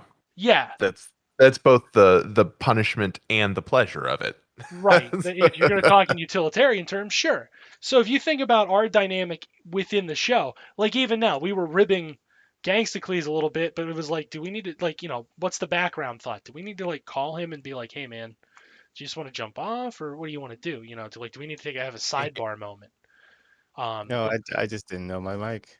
Yeah, but if we hadn't addressed it formally, right, you'd have never known. True. You just thought, like, oh, they're being dicks and ignoring me, which is not the intent. I always tell you, talk over me. Is the market free? Yeah. No, because the market is predicated on that false ideal. So in ideal scenarios, absolutely, it certainly is. The problem is the ideal doesn't exist. But yeah, when you're talking about interclass dynamics, right? If you look at my household, there are other dynamics in play, certainly, right? There's gender dynamics. And fuck, there's gender dynamics between us as males relating to other males. There's, those dynamics still exist, and they will exert a certain amount of influence on it. Class isn't an absolute. Class is certainly huge in this dynamic, but when you're talking interclass, no, there's other things at play. Yeah. So, and again, like here, our decision making, we were supposed to have a vote, but we're going to postpone that vote specifically because not everybody showed up, and we would be denying the other two who aren't here their right to vote. Right. And discuss the topic, even though we both wanted to have like two separate, like you and I both were like, we got to have a vote on this. We'll do it Friday before the show, and then whoever wants to be on the show will show up. What happened? Only the three of us came this time. Well, it happens. Pissy. It's the pissy part of trying to have a cooperative under a monadistic society like this. Is the hegemony free? Is the hegemony free? Hegemony. What do you mean by hegemony here? Oh, the neoliberal corporate structure, corporate machine. Okay, it's designed to uphold the freedoms of that particular class. Yes. And it's very good at it, by the way. It's a very well-designed machine to do that. It has to sacrifice very little to get the maximum amount of payoff, and vice versa. Is my Japanese waifus free? No, they're the most trapped. They're the in their own way. Is it the 2D or the 3D ones? Because now we're getting really kind of. Oh, it's only ever 2D. You gotta be 2D. Mine are 3D, buddy. Okay. My play pretend parasocial relationship with fictional Japanese women are all 3D, sir. Okay. The 2D waifus. The 2D waifus, no, because they're not beings in time and space. They're not real. I'm sorry. How dare you? I know.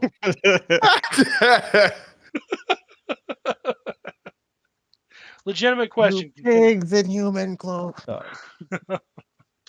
You pigs in human clothing! That clip grew on me. Yeah. I'm telling you, that show is awesome. My waifus there are not free. And see, I just lied. Because, obviously, everybody has 2D waifus. Straight women have 2D. Hey! I just dropped an entire deck of 100 cards. Motherfucker. Some being mean. But yeah, it's a good question. Like, how you're defining freedom under voluntarism, how do those play out in specific dynamics? And the answer is always going to be whatever in the ideal. It's going to vary. Yeah, but it is still going to follow a certain set of rules. There's always going to be something informing those set of decisions. Let's say, do you remember? So simplify those rules. I don't want to say his name. Hold on. Can you look at Facebook while you're doing this? I'm going to put the kid's name in the chat, right? Okay. And Javi, I'm trying to see if you remember him. All right. Hang on, I'll open it up. Yeah, check it. Oh, yeah. Okay. So how he used to conduct magic card trades, which I found refreshingly honest but also a little bit appalling, was essentially when he would be like, I want to trade with you, but I want you to know up front that I have to gain out of it or I won't engage in the trade. Right? Literally the closest thing to that hypothetical ideal, because he's being honest. I have to win. Yeah, I'm with it. Yeah. But you can choose to make that interaction at that point. Yeah. That's the closest thing you'll get to the voluntaristic ideal, but that's only because he literally goes into it saying, like, I'm going to win in this trade. I will not let you the be number bigger. has to be net positive for me, or else I will not agree. Yes, you actively have to lose. So in that sense, when he comes to you with that offer, he's actually still violating your freedom because there's no way for you to win, and there's no way for you to walk away with a deal that you know you didn't lose on. Well, that's why you got to deceive them. Which, funny enough, is about the closest you can get to absolute fucking capitalism. Honest capitalism, ethical capitalism. You start adding all these monikers. That's the closest you can get. Like, yes, absolutely. I want you to come work for me, but I want you to know I'm actually going to fuck you over. Yeah, I mean, you're making the agreement with how much you're doing so, right? Now we're negotiating how badly I'm going to fuck you over. Yeah. That's it. That is the closest thing to ethical capitalism, and that is negotiations interclass, Oh no. informed by other I'm so decisions. scared. Oh no, I'm so scared. I'm gonna turn into fascism. Fascism eschews voluntarism. It eschews any organic notions of freedom for a very rigid and preset definition of freedom. Fascists don't actually outright reject freedom. That's a common misconception. What their freedoms are strictly tied. You are not free in the sense of social mobility. Generally speaking, social mobility is very low. You don't have the freedom to change your class, right? You don't have any freedom to change any identity vectors. Unless you had trans fascism, which would be theoretically possible, but not fucking likely, right? Wow. What? I'm going to be Or honest. trans people. No, I never even thought of that. Trans fascism? Yeah, they're going to Wow. be gay fascism. The numbers just aren't like in your favor, right? Right. There's absolutely a reason why in most of these countries it's white fascism or predominant racial group fascism instead of minority fascism. And it's precisely because of numbers. Right? Right? Like that's what it boils down to. Trans people represent something like 1% of the population. Could they theoretically form their own fascist group? Absolutely. It's a free country. Is it bloody likely? No. Not really. Who the fuck are they going to wield power over? In a real substantive sense that would justify being a fascist then and not just some like bigoted conservative trans person. What would be the appeal to dedicating yourself to the cause of the fascist ideal then, instead of just being like, well, it's okay if I'm just a casual bigot. There's an appeal made, and there's a certain set of freedoms. If you look at their rhetoric, they mean it. Number one, they absolutely mean it, right? They really do mean it. They have an alien ideology to us, but they mean what they say. The notion when they're like, well, we need a nation for white people with a prescribed set of freedoms within it, and your freedoms within the context of the ability to make this set of decisions is unlimited. The framework, they're not limiting the extremes of any individual decision. They are limiting the freedom of what decisions can be made. Does that make sense? You lost me. Imagine this might actually be a pretty good relationship, right? Imagine Magic the Gathering for a moment. Okay. In Magic the Gathering, depending on what format you're playing, you have a certain set of decisions you can make. Okay. Which cards you can put in your deck. Well, which cards you can put in your deck and how those cards are going to interact. What's that? And yeah, how big your deck is. Right. Yeah. So if you start with the smallest format, which I would believe is what? Those battle boosters? Sure. The battle boosters are like fascism. You have an unlimited set of decisions within the framework of this very limited framework. You have 30 cards to work with. Have at it, Haas. Good luck. I think it's a preset number of 40 cards. There's a number of decisions within those cards that can happen, but that the actual amount of decisions are lower than if you went to standard, than if you went to modern, than if you went to legacy, than if you went to vintage, than if you went to purely casual anything goes. The limiter there, in a casual setting, by contrast, in a battle box, which I believe is what? It's like two 10-card booster packs and 20 lands.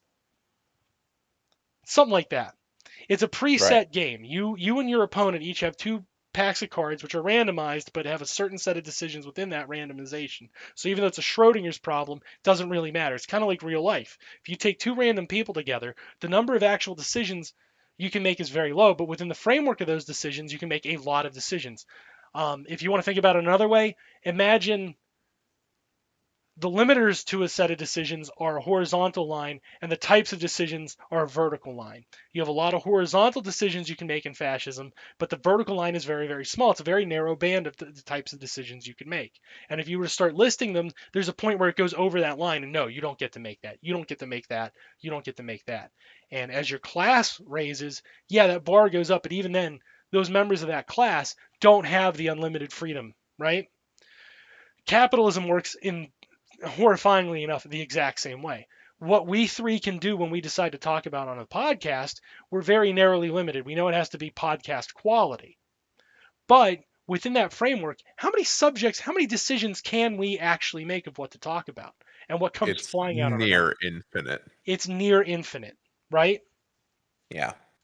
But the framework of that decision making is excruciatingly small. We have, at this point, roughly, it looks like we're going to 2 hours tonight. Woo! But we have about 2 hours to pack all this shit in, and we have to stick to stuff that's relevant on the podcast, right? What is relevant within our universe, what was relevant within our predefined rule sets, what we will and will not talk about, that we're not bogged down trolling Twitter and looking for people to start fucking fights with, because we said we're not going to do that. Right. We also agree to not be, actively racist and all the other things that we normally try to do with our regular life. We also agree to not talk about things like there are certain social things that we agree to not talk about as well within the context of the show. Or at least, yeah. at least handle in a very specific way. Yes. Or at least handled by very specific designated people. Yeah. No, I'll go off the cuff about anything. I don't give a fuck about that. But, I say that, but in reality, yeah, of course there's limiters on what I will say and won't say. We're not dropping any hard beep. Exactly. Not going to happen for a multitude of reasons. Notwithstanding the social pressures and notwithstanding the Twitch pressure, it's just personal preference. Like, we're just not going to do that. Personal ethics, right? And respect for our peers. What is this? I should get into ethics one night. I'm not an ethicist, as I always say. I gotta warn you, I'm a metaphysicist, not an ethicist. But I like ethics. They're fun. But yeah, that's what I'm talking about. If you take a deck of 52 cards, you're constrained to whatever choices can be made with that deck of 52, right? Right. But how many permutations are there? You have nigh unlimited. Yep. If you consider each randomized set of cards, how those cards can look from 1 to 52, it's excruciatingly random. There's a shit ton of permutations because there's absolutely no repeats, right? Right. But you're still limited to whatever's within that framework of cards. So too is capitalism, fascism, and these kind of things. What we need to look at doing then is envisioning a way to get beyond that kind of restrictive binary. And those binaries are actually based on what rights you have. And they're constrained by what you can afford functionally, what class or caste you're in. Because as you point out, there is a difference, and they can be intertwined or they don't have to be intertwined, right? If you look at somebody like the example I like is Bill Gates versus Ghislaine Maxwell. I like calling her Ghislaine. Okay? Because Ghislaine is nothing more or less than a pimp for pedophiles. Bill Gates is a billionaire who owns a bunch of shit. They are not technically speaking in the same class. A pimp is ultimately the black market equivalent of a middle manager. She's of a lower class, but in terms of social caste, they're equivalent. They hobnob with each other, enjoy each other's company. That's documented and real, by the way. That's not exaggeration. They really did. Putting that out there again. These are not exaggerations. These are not threats. Yes. And then, to think that he was sitting there like, these guys are so cool. Yeah. Yeah. And 2012. I like hanging out with my good buddy Jeffrey Epstein. Right. He gives me good dating advice. That'll be evergreen. Ooh, that's a big, yeah. That's going to hold up for a long fucking time. Way to end your, way to get to the twilight years, Bill, by signing up with Team Child Rapist. That really puts a good fucking spin on the Bill Gates Foundation. What the fuck were they doing? Right? Laundering his image. Yeah, start speculating. Yeah. That's the good. That would be the only good thing they could possibly do. And that would still be bad. Start speculating there, you'll go crazy. You'll be mortified. You'll scare yourself to death. But yeah, instead of looking at it as a set of rights, I think we need to look at it as a set of responsibilities. What do I owe society and what does society owe me as a result?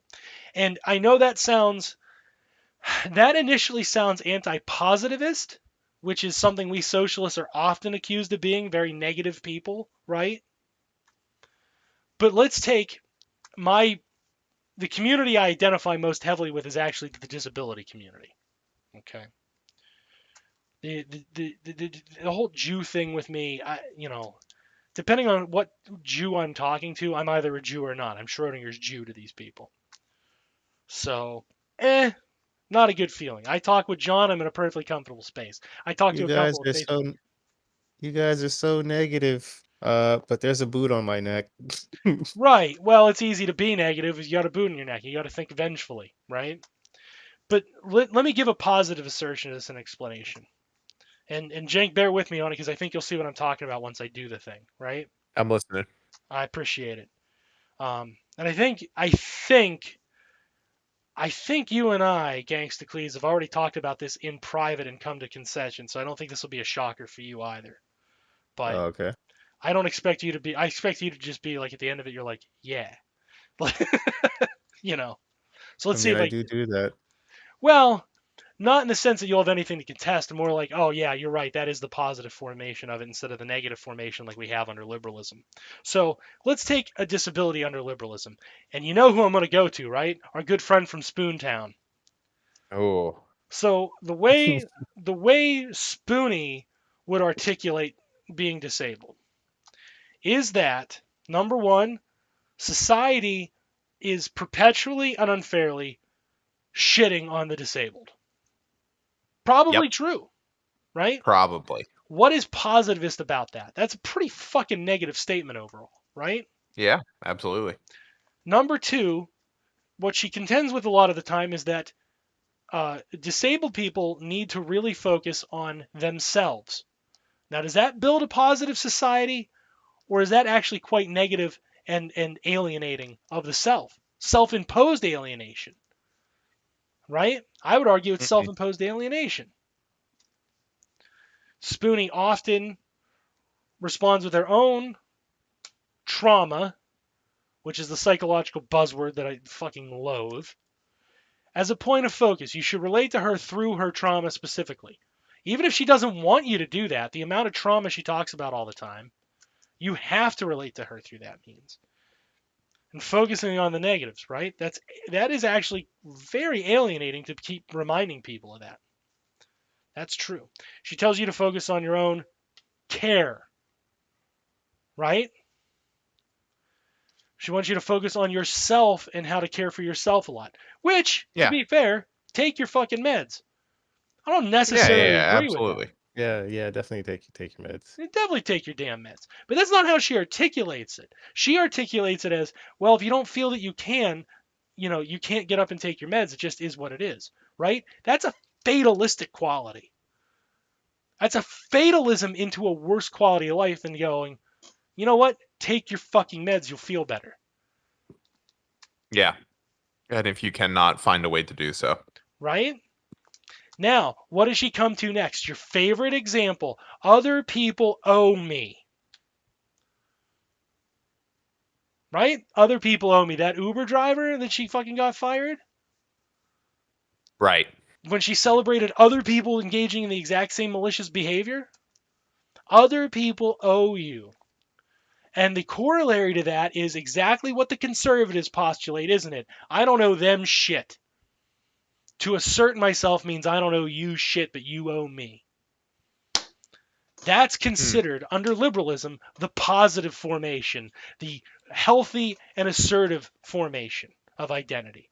Let me give you a contrary example to that to give you an idea what kind of society I'm talking about. All right, ready? Number one, this is my body. This is what it can and can't do. So I have a sober, realistic analysis of myself. I need to know what I can and can't do. As a result of that limitation, whatever those limitations are, it doesn't matter what they are. Just as a result of these limitations, I need to expect this out of society that I might be able to participate. Okay, so that's not that dissimilar from Spoonie so far, right?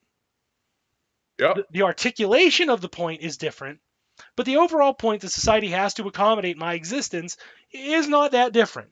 The way we articulate it is important.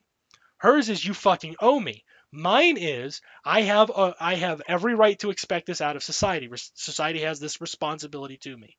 Now, because I know what my limitations are, and because I know that I have a reasonable expectation of society to meet those responsibilities, I can now contribute this to society. As long as I take my fucking meds and take care of myself. As long as I uphold my end of the bargain, you can uphold yours. Now, what is negative about that? I don't find. You can say there's a somber realism to it, right? You can say that. Yeah, I mean, look, big surprise. You'll get no argument out of me that the work is necessary and has to be done. Yeah, absolutely it does. Well, everybody knows that. But Well, they don't. Everybody. Not But everybody. they don't. Sorry, I They immediately have to retract fundamentally that. don't. You want me to play this again with a different community, one I'm not a part of? Let me play it again. Yeah, go for it. Name a community. Name an identity community. Go ahead, shoot for it. Try to keep it vague, though. Don't be like, fat, black, nudist. I was about to do that. Don't like make it a I was about list. to do that. Yeah, you were fitting to do that. I know you. I knew you're gonna fuck with me. No, but keep PETA. it easy.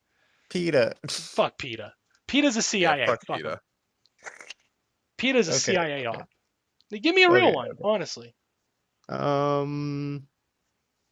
You want me to do vegan? say let's say NBs. Non-binary folk. NBs. Yeah. All right, you ready? I'm gonna do it now. You want to see my positive formation?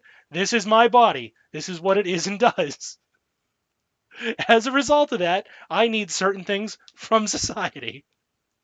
Because I have a reasonable expectation of society, society can do those things for me, and thus I can reciprocate and do things for society. Easy enough? Mm-hmm. It's a I honestly find it to be a very easy ethic, and I don't think it's negative at all. I think it's either the worst you can say, again, is somber realism, but there's a positive quality to it because you can assert yourself within that framework, right? But it requires, the critical part is it requires self-reflection and self-criticism, which I don't know if you know this, but if you're a narcissistic monad in a shitty capitalist society, it's kind of hard to do that, isn't it? Kind of hard to take stock of who you actually are because you're trained to specifically not do that. That's what you're socialized into doing. So again, I didn't say don't care for yourself and don't engage in self-care. Don't not care. But the way you should be asserting it is that when you're talking about your rights, you have a set of responsibilities that society has to meet. When you're talking about society's right to expect from you, which these people never do at all, in all of these groups, you have a set of responsibilities that you need to reciprocate on and meet, i.e. contribute. And the best part is, you know what your body can do then to contribute, so that you can contribute. What that is meant to do in an ethical standpoint, right? That is meant to uphold your dignity. That is to uphold society's dignity. That is meant to, so every participant in society has an expectation, a reasonable expectation of dignity, human dignity, right?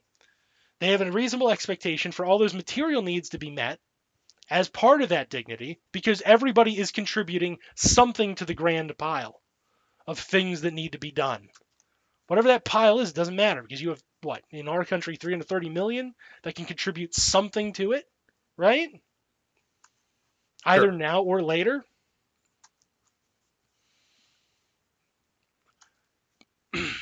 You have a mode that specifically says, and I always reductively say take your meds because I always have to remind myself to, ice my back and fucking take my fucking pain pills and whatnot. But honestly, I'm going to use that as a catch-all phrase. Take your fucking meds. Care about yourself. Make sure that you are fit to engage in your leisure time and you're fit to engage in your work time. You need to spend a little bit of time on that third thing to make sure you're fit to do those two other things. And you have a responsibility to work. But there's an expectation that you have a role in society to do that work so that you have some kind of fulfillment.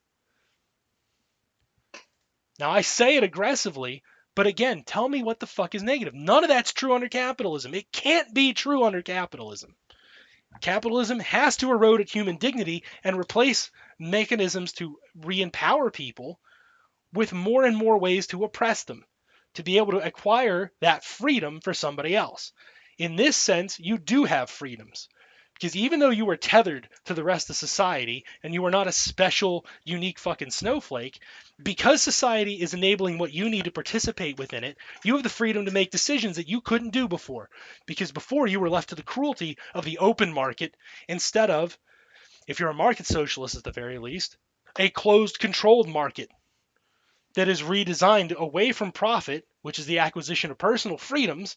They represent it in monetary terms. That's what profit is when you boil it the fuck down, and instead becomes a formation where you are participating in a market that has a clear ceiling and a clear floor. It's only going to get so high, it can only dip so low, and within the framework, everybody participates. Now that's just a market socialist. For those of us who want to go beyond that, and inch by inch erode that away permanently and transform away from commodity fucking forms and fucking the monetary form for evaluating values of exchange and so on, right? You're going to find new mechanisms to do that. I don't have those right now, and that we don't have another hour to start cooking that shit up. It's 12:06. We all got shit to do tomorrow. I'm getting tired. Yeah. So please don't ask. But the point is that even in the market socialist formation, the goal there is restorative of human dignity, restorative of human purpose. And by doing those things, by mutually engaging those two types of responsibilities, social and individual, right? By doing that, you overcome the cruelties of capitalism. You can actually move beyond capitalism then in a way that is not negative or what we might consider socially regressive, i.e. feudalism. You instead move in such a way that you have an emancipatory act. And I will say, even though I'm in the same realm as a lot of other quote-unquote thought leaders on this particular subject, not all of them, I suspect a lot of them wouldn't agree with that. The more you are focused on identity, either individual or as a group, even if you substrate the wealthy members of that group out, right? The more you are focused on that, the less you are going to be focused on that kind of universalized emancipation. Even though the calculus for it is simple. You can take any fucking individual identity or any pile of identities and work through that solution to find a positivist way under socialism to overcome it. And the relationship is by annihilating the focus on rights and instead focusing on mutual responsibilities. Now I will end on this point, right? Now you might say, what about government? And no, I have not fully worked it out, what I just did live. But let's get a basic idea of how we should start thinking about that, right? My relationship to government is citizen. I have a certain set of responsibilities as citizen. I have a certain set of expectations that government can and can't do to citizen. If those are violated, there has to be a mechanism by which I can redress that grievance. That is not all that different than the capitalist formation. You know what the difference is? If we're not focused on what rights the government has and can do to you, and instead limit their rights by putting a shit ton of responsibilities on their plate of what they have to do for you, then your responsibilities as a citizen get closer to equal. And you have a social mechanism then, in this case, the government, able to arbitrate those things in a much more fair manner. One way I've actually seen that done right? And I haven't seen it personally, but I have read the historical accounts about it. And I wish I could find the article. It's fantastic. I might have linked it in the group chat. I'll have to check again. But they had an incident in 1931 over in Brooklyn where white and black workers, all members in good standing of a communist party, were going to participate in a dance. Then the whites did a racism until white and black party leaders found out they were doing a fucking racism. Then white and black party leaders came down, stomped that shit out, and then they forced them to a trial before their peers, i.e. communists, and they had to decide how they were going to punish them for it. And the net result was the white workers were not ejected from society, i.e. the Communist Party. The white workers who did the racism had to work specifically against white supremacy. They had to show that they understood. And mind you, the difference here in that particular trial was the white worker said, yeah, I know what I did, and I know what I did was wrong. Right? I admit to what I did. I'm guilty of the action. I was wrong for it. I take responsibility for it. On the basis of that responsibility, they weren't ejected from the party. They were suspended for a certain amount of time, i.e. punished, ostracized. But the ostracization was not permanent, unlike canceling, the activity whereby which you try to erase a human existence through social media mechanisms, right? And you take justice into your own hands. There's an arbitrage of power through the idea of a prosecutor, a defense attorney, and a fucking judge to weigh judgment. There's an organization where power has been abrogated to that organization to make that decision, unlike the mob. And you have to satisfy the whims of every individual member of the mob.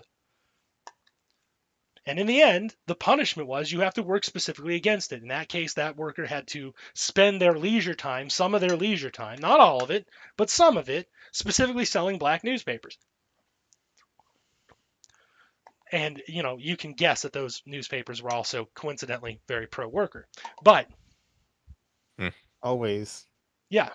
Well, it's not like the communists would be like, Black Capitalist Monthly, They They would weren't now. Jay-Z's latest obligations. They Yeah. would now. They're so cynical. Yeah, they wouldn't. The Communist Party probably wouldn't, but I'll tell you what, there's a lot of fucking leftist parties that would now and be like, this is liberation and emancipation. So woke. Buy your own businesses. No, the capitalist I sell my labor to is black, so it's woke. So it's all good. All Gucci. Yeah, but that's the point. The way now, of course, you can say like, well, that act of racism was relatively tame compared to what could have happened. Sure, but the punishment was also relatively tame compared to what could have happened. That's true. You know what else is true? You're asking me then, like, what would have happened with a group of people I never met. And if something that didn't happen happened. Yeah, like you're asking me to elaborate on a hypothetical of a worse situation when I don't know the exact ins and outs because I wasn't there to participate in that trial. And poke the mind of the prosecuting attorney, the defense attorney, and the fucking judge. And the whole of the party. Because a big part of that trial was actually the white workers who sided with the black workers were like, fucking kick them out. Get them out of here. They're gone forever. The black defense attorney, a small subset of white workers and a small subset of black workers, because, the black opinion was actually relatively divided from what the account said. But, I mean, whites were like 9 to 1 fucking kick them out.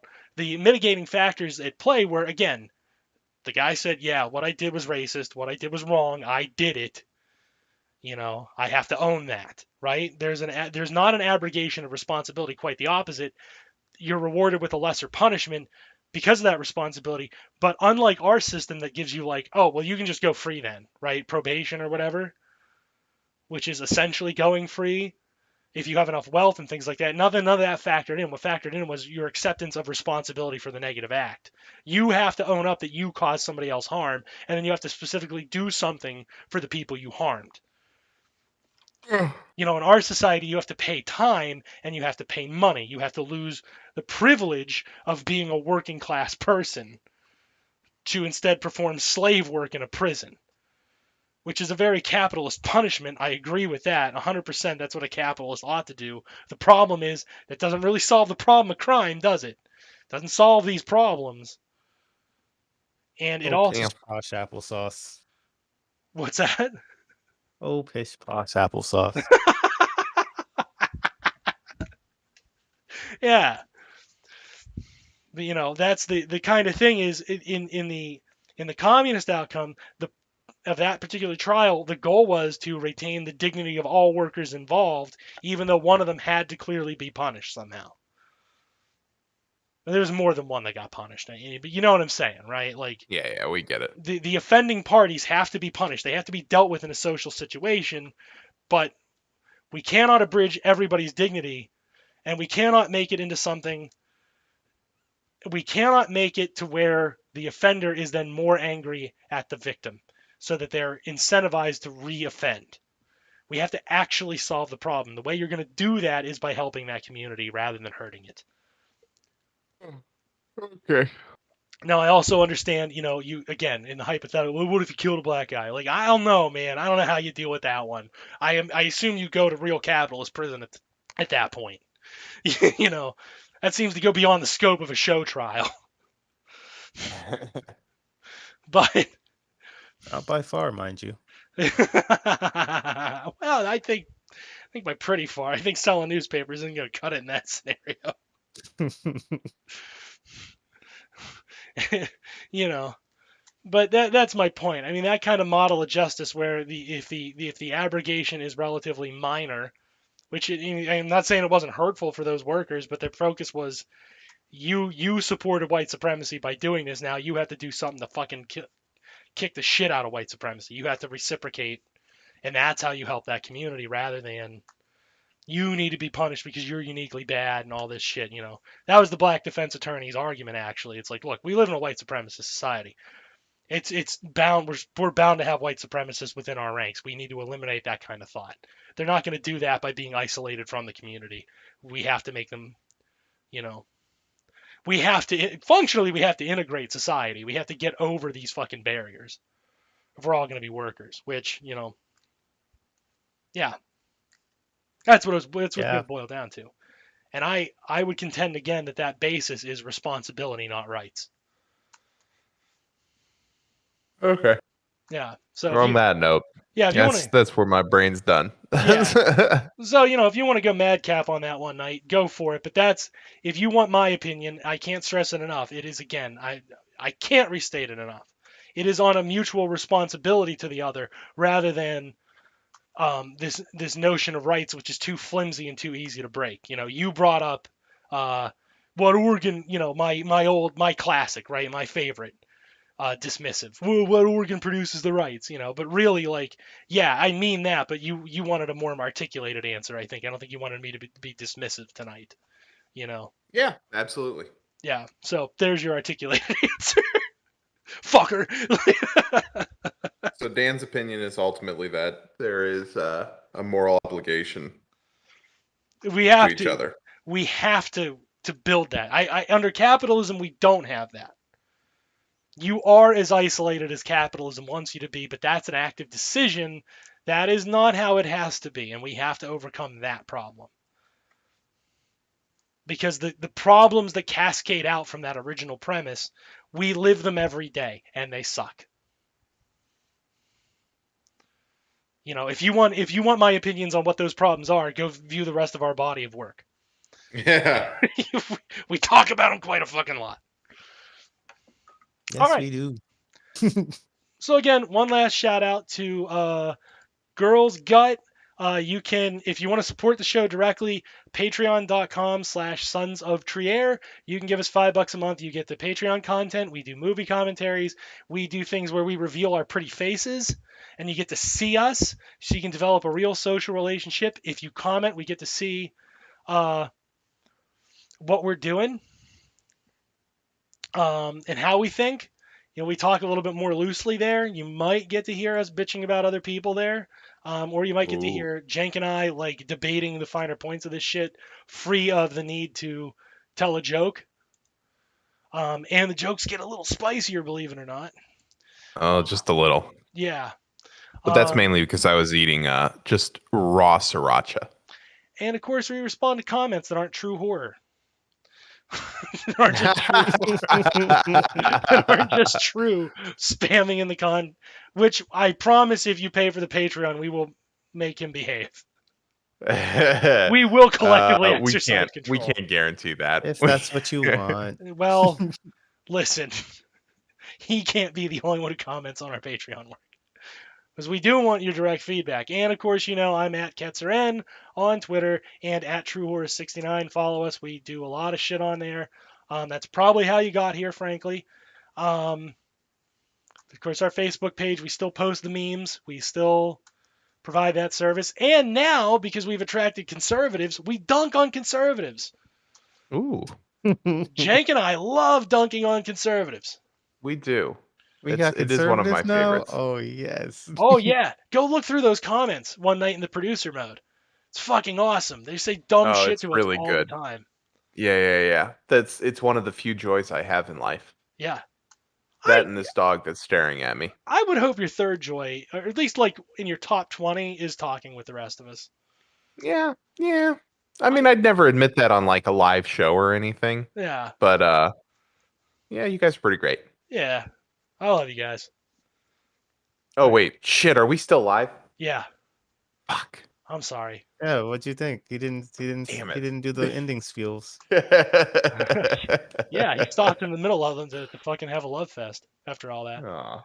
But yeah, also, again, apparently Cenk's going to record another one of his rantings, and then depending on what he does, we'll probably have a conversation on that. Unless he's just right. Sometimes it's just developing my own little body of knowledge. Yeah, you know what? I'll say this one live on the show because I have to make Patreon upload it finally. I've been having trouble uploading the Patreon shit. That's why it just hasn't been flowing regularly, which sucks. It's real fucking annoying. It took an hour to upload 110 megabits. You explain that to me in this day and age. I got 100 megabit internet for fuck's sake. This is bullshit. Even at 10 megabits a second, which is my normal upload speed, I should be clocking in about 20 seconds, not an hour. Comcast be tripping, yo. Yeah, apparently. But, I'll say this one. I'll say it live just to compliment you so you know I don't hate you. The problems I had with your caste versus class dissection, right, more or less boiled down to like stylistic choices, and it wasn't really relevant, so I didn't bother recording anything. Sure, fair enough. Otherwise, I was like, yeah, he's working it through more or less. If he's not, if I was like to be arrogant and be like, well, he's not where I'm at, like, yeah, you'll get there if you're on that train of thought. That's how I got there. So I was like, yeah, there's no point in correcting this. There's no need to be like, oh, excuse me, I'm the philosopher in the podcast, and you're a fucking asshole. It's just no need. It's just a different stage of it's a stage of understanding. Is how I view it. And we're all at different stages of understanding. And if you're going like, well, wait a minute, if you're putting our understanding on a spectrum, where do you put the libertarians? Very low.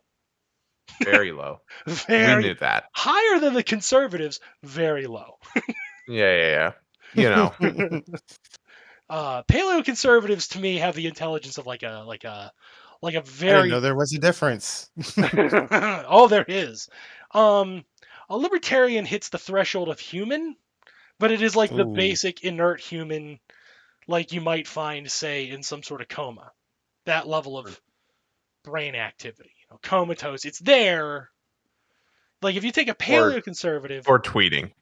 Yeah, tweeting is an art form. Not shit too hard on the Twitter followers. Love you guys.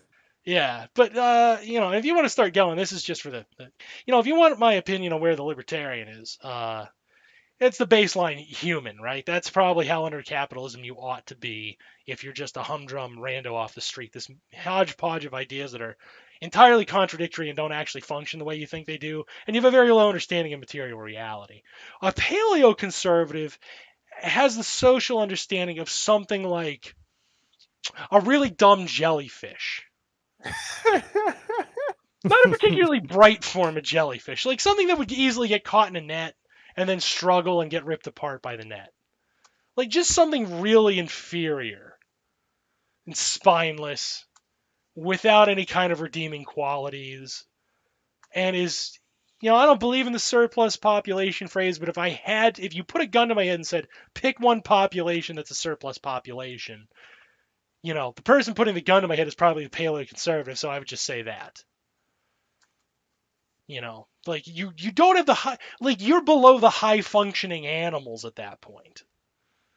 Oh yeah, I'd put my Yeah. dog over most of those people. Oh, paleos? Definitely. Your dog is way smarter. My dog was dumb and my dog was way smarter. God, I miss that dumb little bugger.